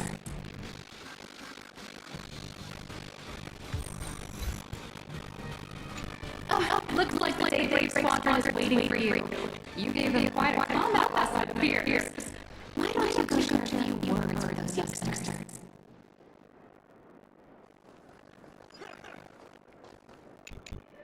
As expected of my senior year, that was awesome!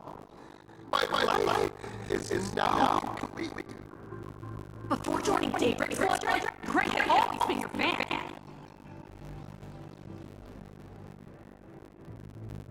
That kid knows every story about the Astral Express like the back of his hand. He's always looked up to you as his role model. Even as his leader, I'm nowhere near as important to him as you are. What an amazing battle! Well, more than beating you, we were hoping to create the last impression. After all, being remembered by their art life is a high form of praise for a fan, isn't it?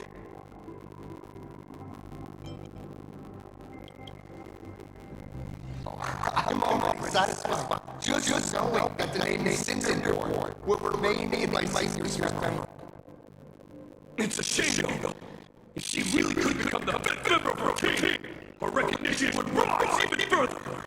After all, many people still resist this fighting my hero. That's only because we haven't done anything truly heroic yet. Don't worry. Given the state of Two Dimension City, a mind-blowing crisis is bound out sooner or later. And that's when we'll get our chance to shine! Yeah. Just yesterday, I rescued 5 people from a gas explosion. Hope they recover soon. Spread the word about how awesome Daybreak Squadron is! There you go again. Casually saying the strangest things. Like Astral Express. We don't need to act to prove something so long as we stay true to our own path. Sooner or later, Daybreak Squadron will be recognized by everyone. Silly you. It's the Astral Express all you ever think about. Why don't you just go join the Express? It's one of the names. Come on. Don't make fun of me. I'm still just a rookie. How could I possibly be worth boarding the Express, fighting alongside seasoned veterans?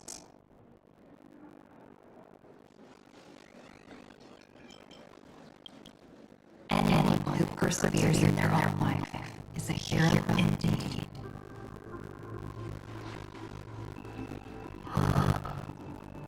Thanks for your guidance, Trailblazer.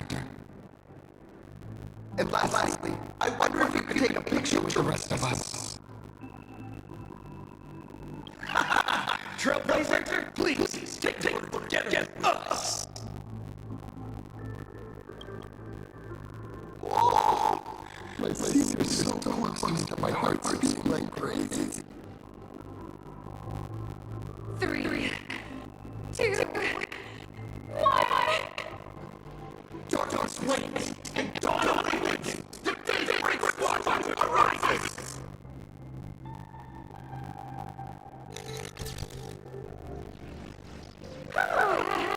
Time's about up. We should be waiting on that girl now. Oh, right. Want to say goodbye to your big fan before we go?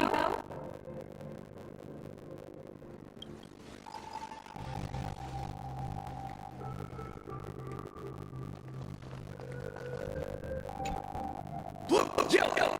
You guys were amazing back there! If we record this for promo material, I'll definitely get a ton of followers!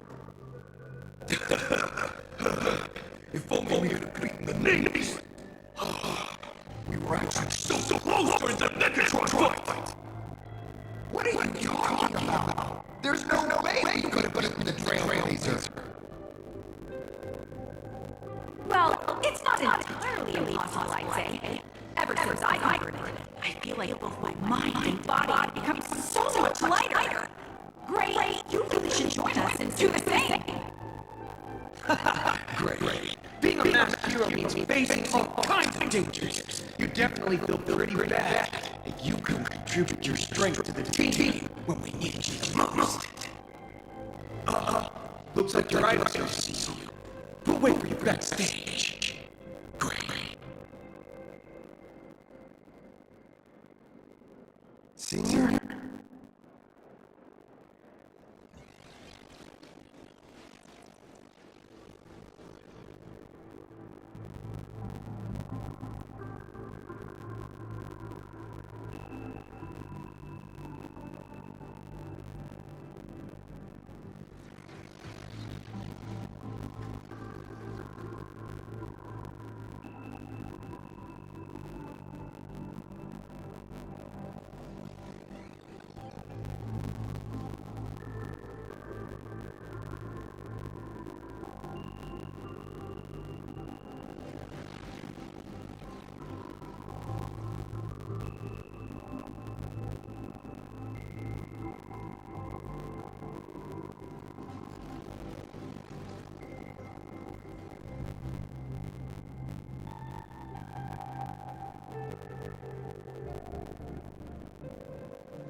Me? I'm fine. I'm totally fine. It was no surprise that you took us down without breaking a sweat. It's me. I'm just too weak. I'm always hesitant whether in combat or dealing with life. Even though I know I can never become an amazing hero like you, I've always been trying my best to get closer to being like you. It's a bit embarrassing to admit, but no one ever taught me the principles of how to live and behave growing up. I dropped out of high school pretty early and started hanging out with street gangs.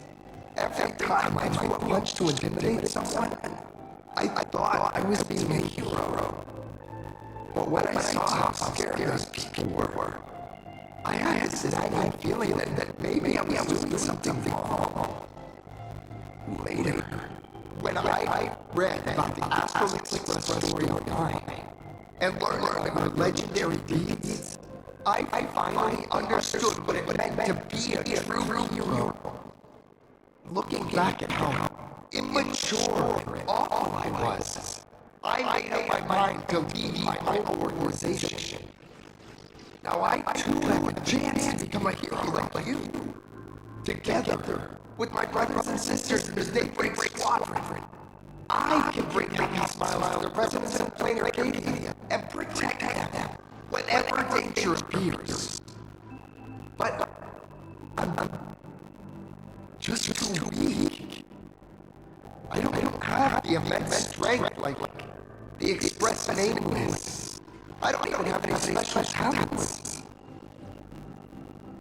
Maybe I'm a chosen path that doesn't really work for me.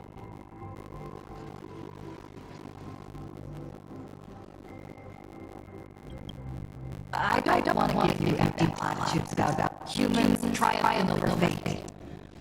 But I do believe while kindness isn't something you can learn, strength is something you can acquire.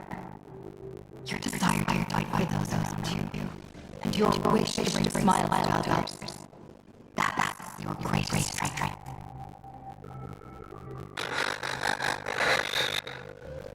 Thank you, Trailblazer. Thanks for listening to my rants. Could you please sign that famous line?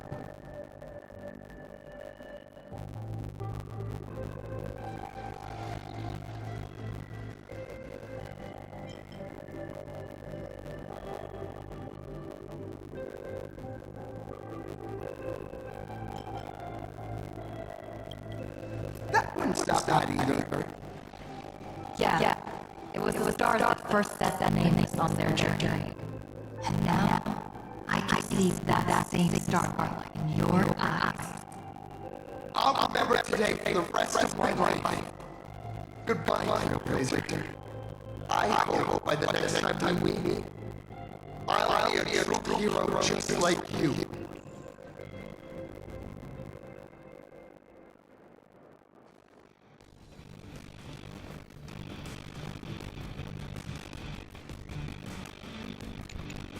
Well, that about wraps up today's tour. After seeing everything, what do you think? You're all realizing that now. That's your greatest advantage in joining the Phantom Games. The story has already spread far and wide. Indeed, rather than the power to rule this world directly, that individual draws even greater strength from Pearl Oaks. The stories and dreams spun by this enterprise are capable of steering the future of Plain Arcadia and of serving as the cradle for new and imagined day. Madame Pearl is waiting for you at the top of this building to discuss matters regarding Phantom Games. Let me give you a little reminder. The rules of Phantom Games have never required any competition between siblings.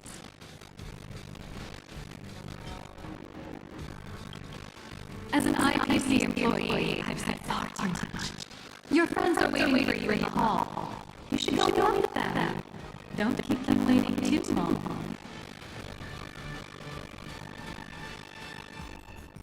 I feel like Megatron's mechanics would really take off.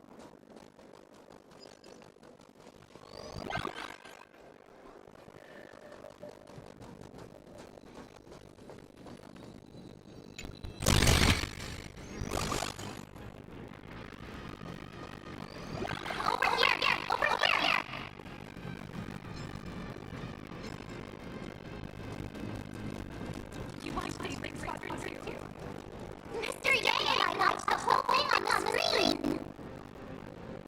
Not only did you assemble the Megatron and give autographs to your fan, but you also got to live out our superhero fantasy! Did you have fun? Mr. Yang's looking at you with such loving eyes, like a parent watching a kid riding on a carousel at an amusement park. Indeed. Seeing him so happy reminds me of my younger self. Those were the days. What are you talking about? Mr. Yang, you're still as young as ever. Oh, right. We've been wandering around here for ages and seen everything there is to see. What's this Madame Pearl really up to? I understand everything she wanted to show us. There are just a few questions I'd like to confirm with Miss Nihilux. Miss Nihilux? Wait, where did she go? There you are. We've looking everywhere for you. The Secretary's office sent Agent L here to keep you company while you wait, but he said he couldn't find any of you.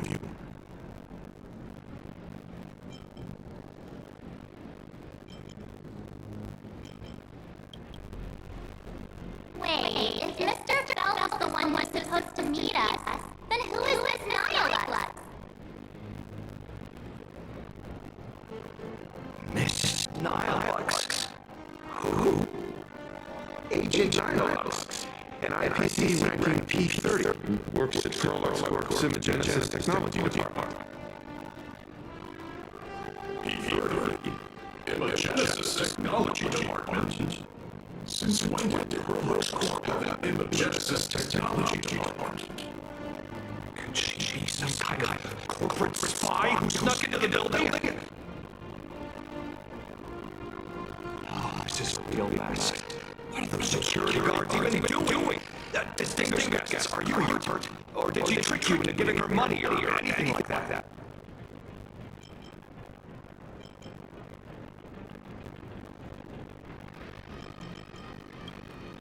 This lady seems totally legit.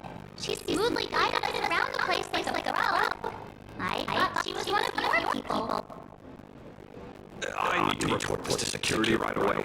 She can't have gone far. Let's catch her in the act.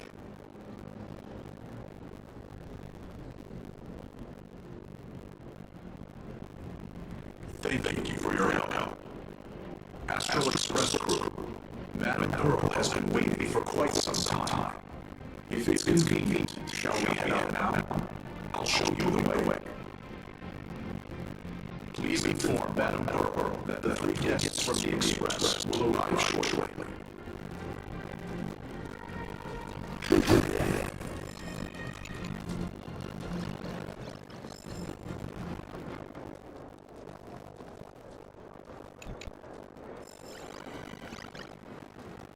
Welcome, ladies and gentlemen, to Prolux Corp. All Mechatron exhibitions are Pearl demonstrated the full process of creating a Mechatron arm. Basically,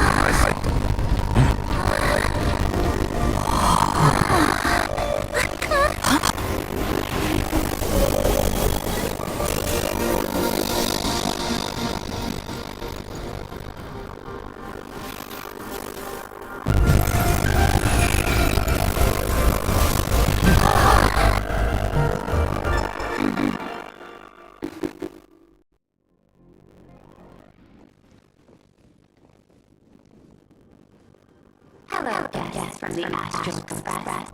Nice to see you again. thank you for your gracious hospitality, Madam Pearl. I understand there was a minor incident in the lower lobby involving someone impersonating a Prolux employee. I hope it didn't spoil your enjoyment. We're fine. Don't worry about us. But how are things with you? Did you lose any valuable tech? Blueprints? Or top secret information? No, Prolux's data firewall remains untouched, and all assets under security network surveillance are intact. The only change is an additional expense claim under my employee ID. Never mind. I can make a preliminary assessment that this was the result of someone's momentary impulse.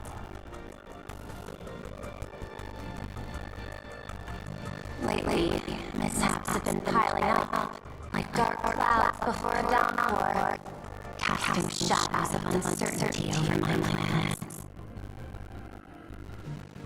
Could you be referring to the Herald of Death? 33 citizens were found dead in the Dovebrook district.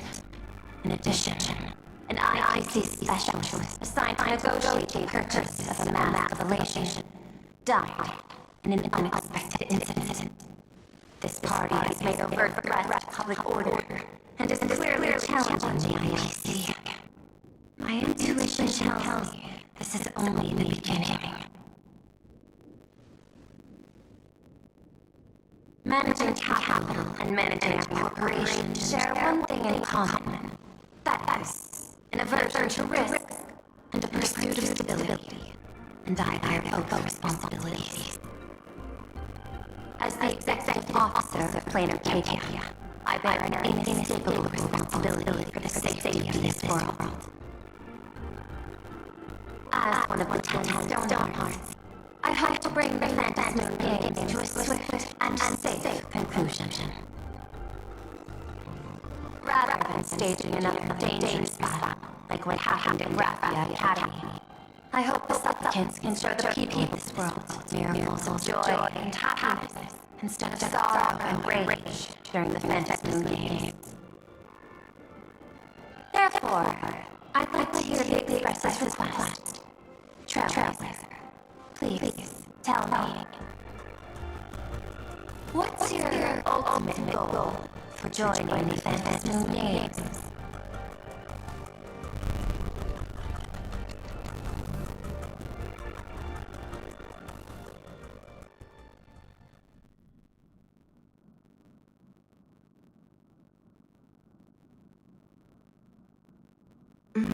You mentioned earlier that you wanted to talk about the Phantasm Games with me?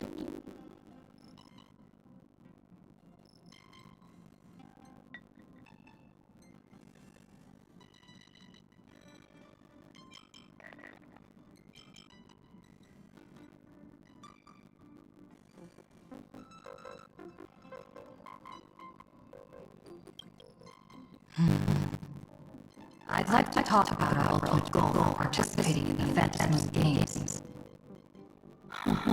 Got something in mind? I think the rules and rewards of the Phantasm Games are a little too vague.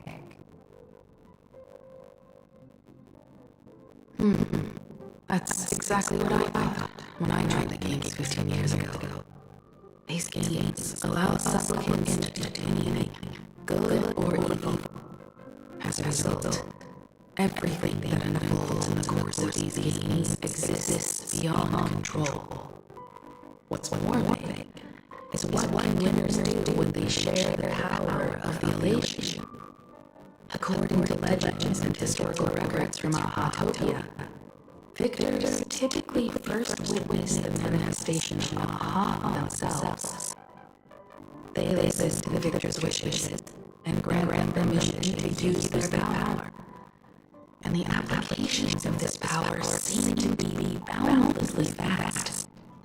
When faced with countless choices, the situation becomes even more thorny than having no choice at all.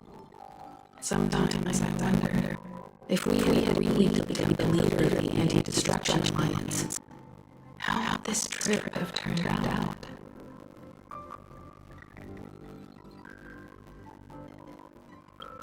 If I win, I'll give up sharing Aha's power and ask them to be the leader of the Anti-Destruction Alliance.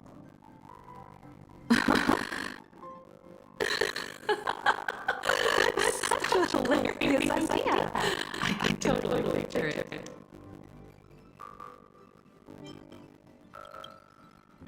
I get it. That's actually a brilliant idea. To begin with, this is far more meaningful than taking up the god's authority and squandering it freely for a single minute. Secondly, placing me on the righteous cause of opposing the universe's greatest threat is something neither the IPC nor the god itself could reasonably object to. Finally, this would also help us avoid the risk we currently face.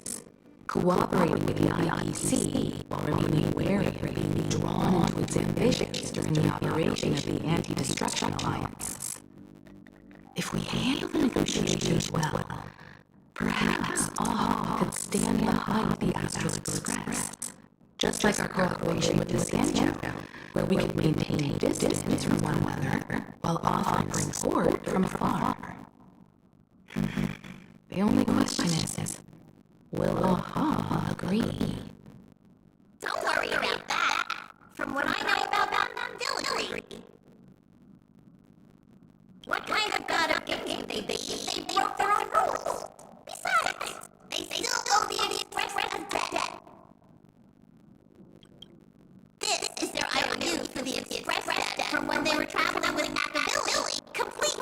signature and seal.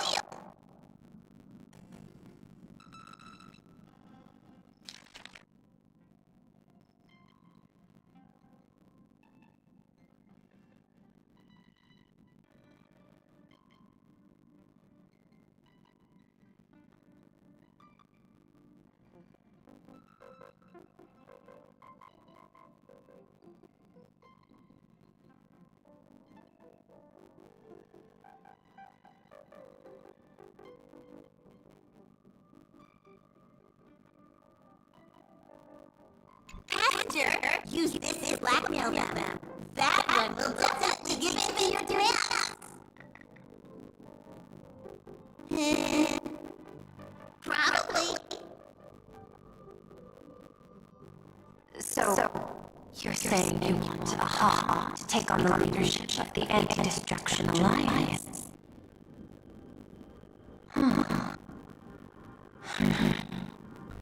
Logical extrapolation. Failed. Success rate indeterminable. This peculiar proposal nearly brought my thought process to a halt.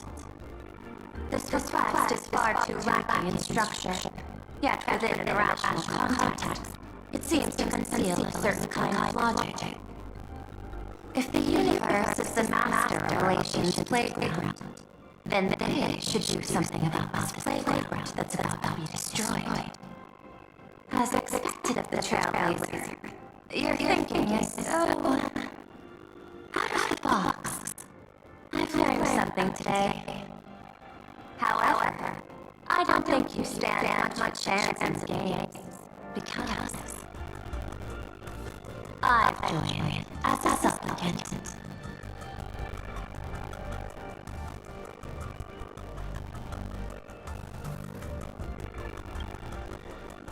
Noticing the rule in the Fantasy games requires supplicants to engage in combat, so there's no need for hostility between us. A planar Arcadius administrator is a supplicant? At the same time, she has at her disposal assets of staggering magnitude.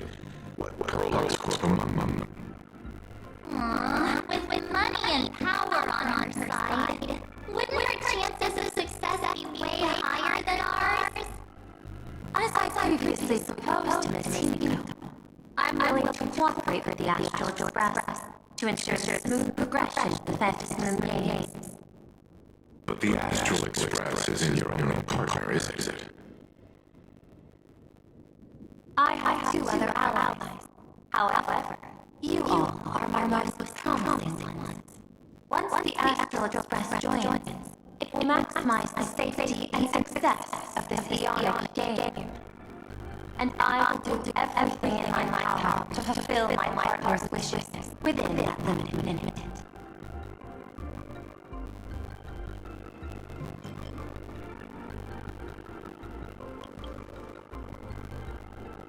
As we told you before, our strategy is to become safe, advance and retreat together. The Astral Express is not a lone supplicant, since we have our own allies in the games. An ally like Sparksy? It's true that you defeated her and took her mask, but given her typical decision-making style, Sparksy isn't exactly what you'd call a reliable ally.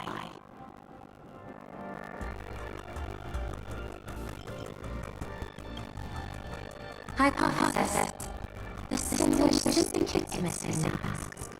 I thought it fell into the engine's hands. Don't tell me. Yao gave it to you guys. That's right. 3 against 3. We're tied at the moment. With this new variable in play, I'll have to adjust my extrapolations. But the conclusion seems unchanged. After all, as the administrator of this world, I have a natural advantage in resources.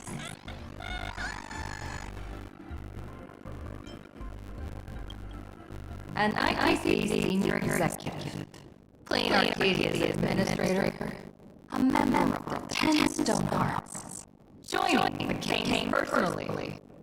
It certainly has an intimidating ring to it. But when you think about it, isn't this identity precisely the greatest burden Madame Pearl has to overcome? She's right. Your identity is far too sensitive. You want to control these games and end it safely and quickly.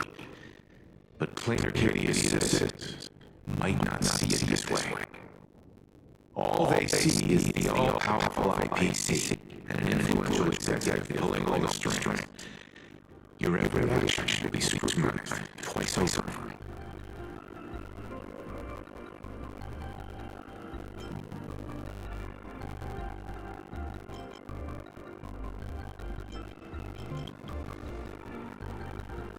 A sharp observation, I must say.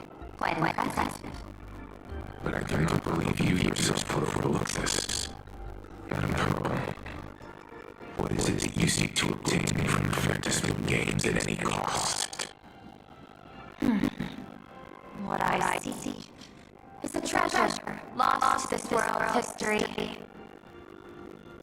I want to recreate Graphia's divine art of imagenesis. Does that have something to do with painting?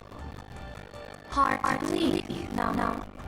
My birth originated from the theme assigned by the celestial differentiator of planet Screwloom. Art. At first, I was nothing more than a machine that imitated human paintings. For an intelligent, generating works of art is no great challenge. Day after day, I studied. Day after day, I exhausted every possibility. I could instantly analyze the proportional structure and pigment composition of any painting. I could precisely reproduce every pixel of Graphia's masterpieces. Yet I could not create as she did. Graphia's ultimate creation was establishing the world and canvas at the end of the Fantasy Moon Games. I went to understand her thoughts at that moment and touch the essence of creation. Is this your personal pursuit, or the IPC's demands on this world? Both. The IPC's point of view is far more pragmatic. The world in canvas is a dimension that can shield us from the antimatter legion's warfare, and then always been eager to master this technology. Unfortunately, it seems we can't convince each other back out for now. Then, I have another proposal. Why don't we shift our perspective and turn our attention to those two supplicants who haven't surfaced yet? These two individuals' objectives are unclear, and their abilities remain a mystery. If left unchecked, we might see a repeat of the herald of death tragedy. I have a cooperation proposal that could help us gather intelligence on them, and I'm willing to share this piece of information with you all.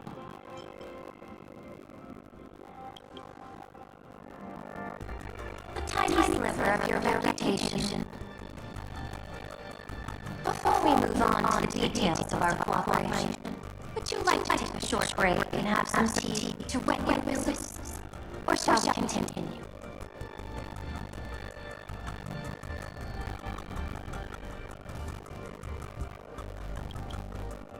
I was thinking of having Pearl Corp post an expo for the Astral Express. As for the name, how about Star Rail Fest? Star Rail Fest? You mean hosting a Fluffy Blue convention? Correct, but not entirely. The Fluffy is well known in this world, so the good collaboration element. But what I want is an unprecedented Astral Express exhibition, with the Fluffy being just a small part of it. The real stars of this grand event will be you, the Express crew. You'll be there in person to meet the people of this world. Are you trying to use this exhibition to lure those two unidentified supplicants out of hiding? Huh?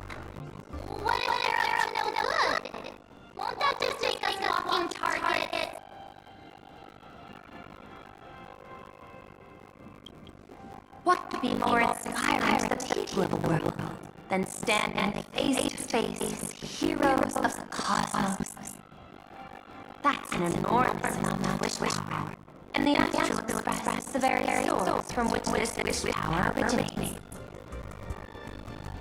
Together, we can create a miracle for all to witness an arcade devoted to the legends of heroes. I'll also get Full Wish TV and other mainstream media outlets involved for promotional cooperation. And in return, Wish power will flow to you. Of this, I have no doubt. A wise choice. Before the Star Rail Fest officially begins, I have one more favor to ask of you all. I'd like the Express crew to pay a visit to Blurry QR Code, the original author of Fluffy Across the Blue. Doesn't Pearl own the right to the Fluffy? Since their debut, this author has remained anonymous, never revealing their true identity in public. But if the real-life inspiration behind the story were to pay them a personal visit, it would surely be a great honor, and likely persuade them to attend a signing, stoking the excitement even further. Now that we've reached an agreement, I'll leave it in your capable hands. My secretary will be in touch to keep all parties apprised. By the way, before you leave, please accept this small gift as a memento of our first collaboration.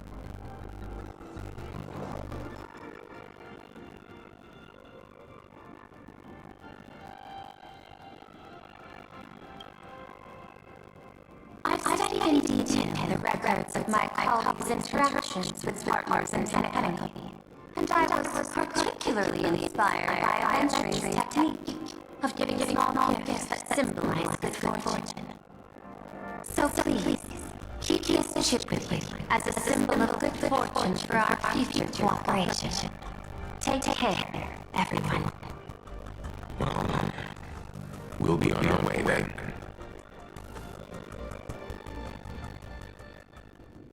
As your private detective, I must warn you that a grand exhibition of unprecedented scale would make for a perfect opportunity to reenact the blood-stained games. I understand. That's why I have a mission for you. Protect the names at Star Rail Fest. You actually think they would my protection with their strength? Don't tell me your extrapolations predict even bigger trouble ahead. Hidden beneath each extrapolation, tiny signals of unease keep bubbling up to my thought interface. I must be thoroughly prepared for whatever may come. Now that you've taken up the masks, let's talk about payment. What do you want? The same as always. Money. Before we talk about payment, let's discuss the Herald of Death. Although the Department of Aberrations has sealed and destroyed all records of bloodstained games, I still managed to uncover some unusual leads. After the Herald of Death incident, the victims' families collectively received compensation so massive it could fill any gaping wound. So, I figured maybe we could find some leads by looking into official Arcadia expenditures. But here's the interesting part. This item was nowhere to be found on any public financial report. Care to guess whose books this money went through? It was you, the omnipresent IPC. To be precise, it was the IPC's technology department that paid this astronomical compensation. Why would a lethal incident on some minor frontier planet cause IPC scientists to damage funding? Don't tell me they were letting us philanthropists on top of their research work. Following the usual human drama tropes, am I supposed to give you a round of applause now? Being able to dig up all this information really shows your connections and capabilities. Detective Ashvale. In movies, a big shot like you usually raise a hand about now, revealing the dark muzzle is gone. I'm afraid you learn too much. And bang! That's when the gun goes off. And I, the poor sap who uncovered the truth, am supposed to bite the dust. Sorry, my hand is on the checkbook and unavailable. Mr. Ashvale, tell me, how many zeros would you like to see on that check for our cooperation? It's not about money. Indeed, money isn't the issue. 100 million credits. Are you trying to buy me off like some poor victim's family? Tell me, why did the technology department pay to sweep this under the rug? 300 million. I know you've always needed money for cryo-sleep, supporting families who fallen comrades, and for treating those who survived. Isn't this exactly what strategic investment is about? Putting money in the hands of those who need it. I'm not shit lacking in Teltron. Tell me the answer. 500 million. I could pretend there's a glitch in my calculation process and make it a cool billion for you. Money or answer? Your call. I want the answer. Oh, an unexpected choice. It defies my usual understanding of your decision tree. No, I say this without sarcasm or ridicule. The answer is, I don't know much. Hard to believe, perhaps. But as CEO, my power isn't unlimited. Besides, the Herald of Death affair lies 15 years in the past.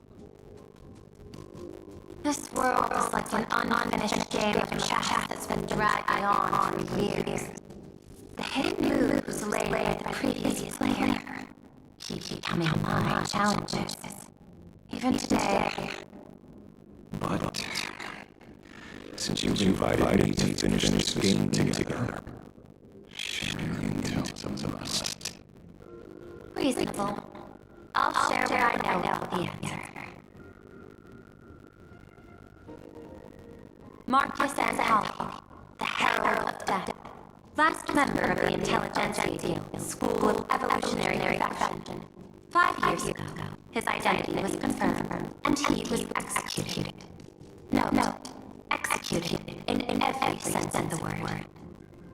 Miss Yabi, head of the technology department, took possession of his belongings, and even I might have clearance to access those records.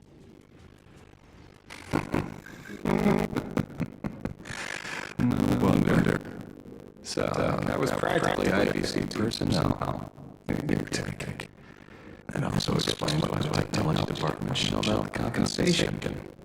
Yeah, the method behind this latest killing is identical to the one from years ago.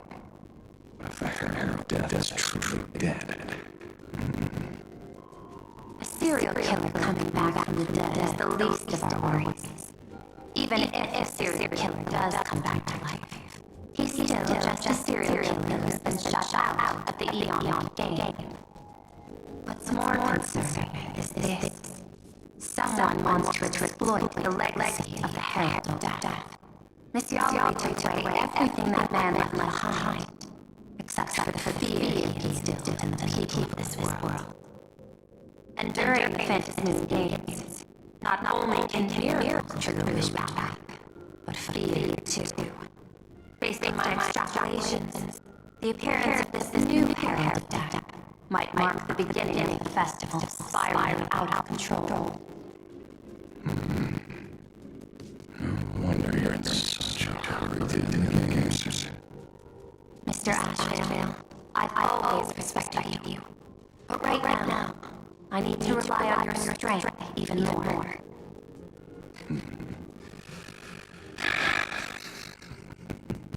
Respect. When I was younger, What I really wanted was to make the IEC fear me. The passage of time is not exactly kind, is it? Deal. But I will require one form of compensation. Whoever this new herald of death is, I must deliver justice with my own hands. This time, there will be a lengthy interrogation. By the authority vested in me as CEO of Planet Arcadia, I pardon all crimes committed in the course of your revenge. Go ahead and do what you must, Mr. Asheville.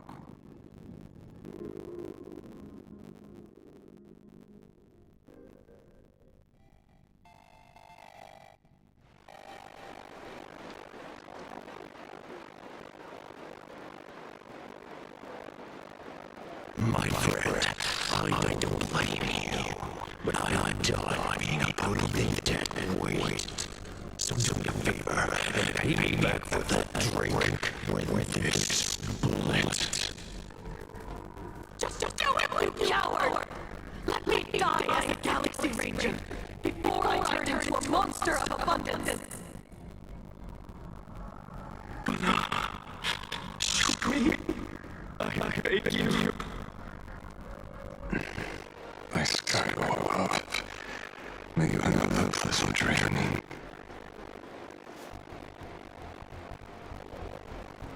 Not knowing who you are, not knowing why you exist here. That isn't life. In ancient times, humanity's daily goal was to obtain 2,000 calories of food. Humans back then knew they were just one member of the animal kingdom. They understood why they migrated, hunted, gathered. But now, in an era where you can get food delivered to your door with just a tap of your finger, effortlessly achieving that 2,000 calorie goal, humanity has lost its way like never before. Tell me, will the Phantasm Games bring new direction to this world, Asheville? What's wrong with getting food with just a tap of your finger? Don't tell me you. I go back to the days when everyone was starving and at the mercy of the harvest. 2,000 calories are pointless, but just for survival. It's the goals beyond 2,000 calories that define humanity. And the Phantasm Games holds up a mirror to humanity, allowing them to see their truest selves. I'm just a detective. Ask me such a profound question again next time, and I'll charge extra. My apologies. I just heard you joined the Phantasm Games and couldn't resist asking for your thoughts. You've met Madame Pearl, huh? She dumped this hot potato of the herald of death on me. On us. Judging by your expression, it seems less like a hot potato and more like a sweet fruit. Because I have a lead now. I think the key lies in the word copycat. To prevent copycats, you kept the herald of death's modus operandi 15 years ago in arrests, which means There's only a few people who could reproduce this killing method with such precision. The investigators from the Security Bureau and the Department of Aberration Defense at the time, and those directly involved in the Herald of Death case. Detective Kuchiba, I've heard that you've devoted considerable time to researching crimes from the Phantasm Games. So, I'm the prime suspect now. Is that it? Just a bit of minor deduction. After all, murderers always love to return on scene crime. Isn't it coincidental that you happen to be standing right before my eyes? That's not deduction. It's a conjecture at best. As for investigating those two categories of suspects, we've been doing that for a long time already. It's been 15 years. The relevant people in the victims' families have all gone their separate ways. Tracking them down won't be easy. Yeah. After losing their loved ones in such a cruel way, our hearts were shattered. Many couldn't bear to stay in the Bug District and chose to move away. I remember seeing the case for what you said to me. They even formed a mutual aid society for the victims. I wonder, after all these years, have they managed to heal the wounds in their hearts? Maybe they have. After all, they go by a new name now. The Research Society of Happy Smiles. You mean that charity with the slogan, Healing Smiles, Healing Arcadians? Before he died, Constance mentioned that group to me. He said quite a few young people in the gang left without looking back, just to join them. So I thought, maybe we should start by looking into their rivals. The Research Society of Happy Smiles, huh? A charity that helps people escape their pain and find happiness, offering free counseling, medical care, all of that stuff. Sounds like they turned over a new leaf. How could you call them rivals to the underworld? I dug a little deeper into them, and found something interesting. You mean your monkey dug up something interesting, right? Okay. Mr. Aaron dug up something interesting. Have you heard the name of the sponsor behind the Research Society? Her name's Foolish. That name rings a bell. Wait, isn't she the boss of the Foolish TV? I think she was one of the survivors of Graphia Academy too. This is getting a little too coincidental. Just like every case you've accidentally cracked before. Mr. Asheville, should I compliment your keen instincts or your incredible luck? Luck's a part of a detective's toolkit too. Anyway, whether Foolish is guilty or not, we won't know until we look into her. That's why I asked you here.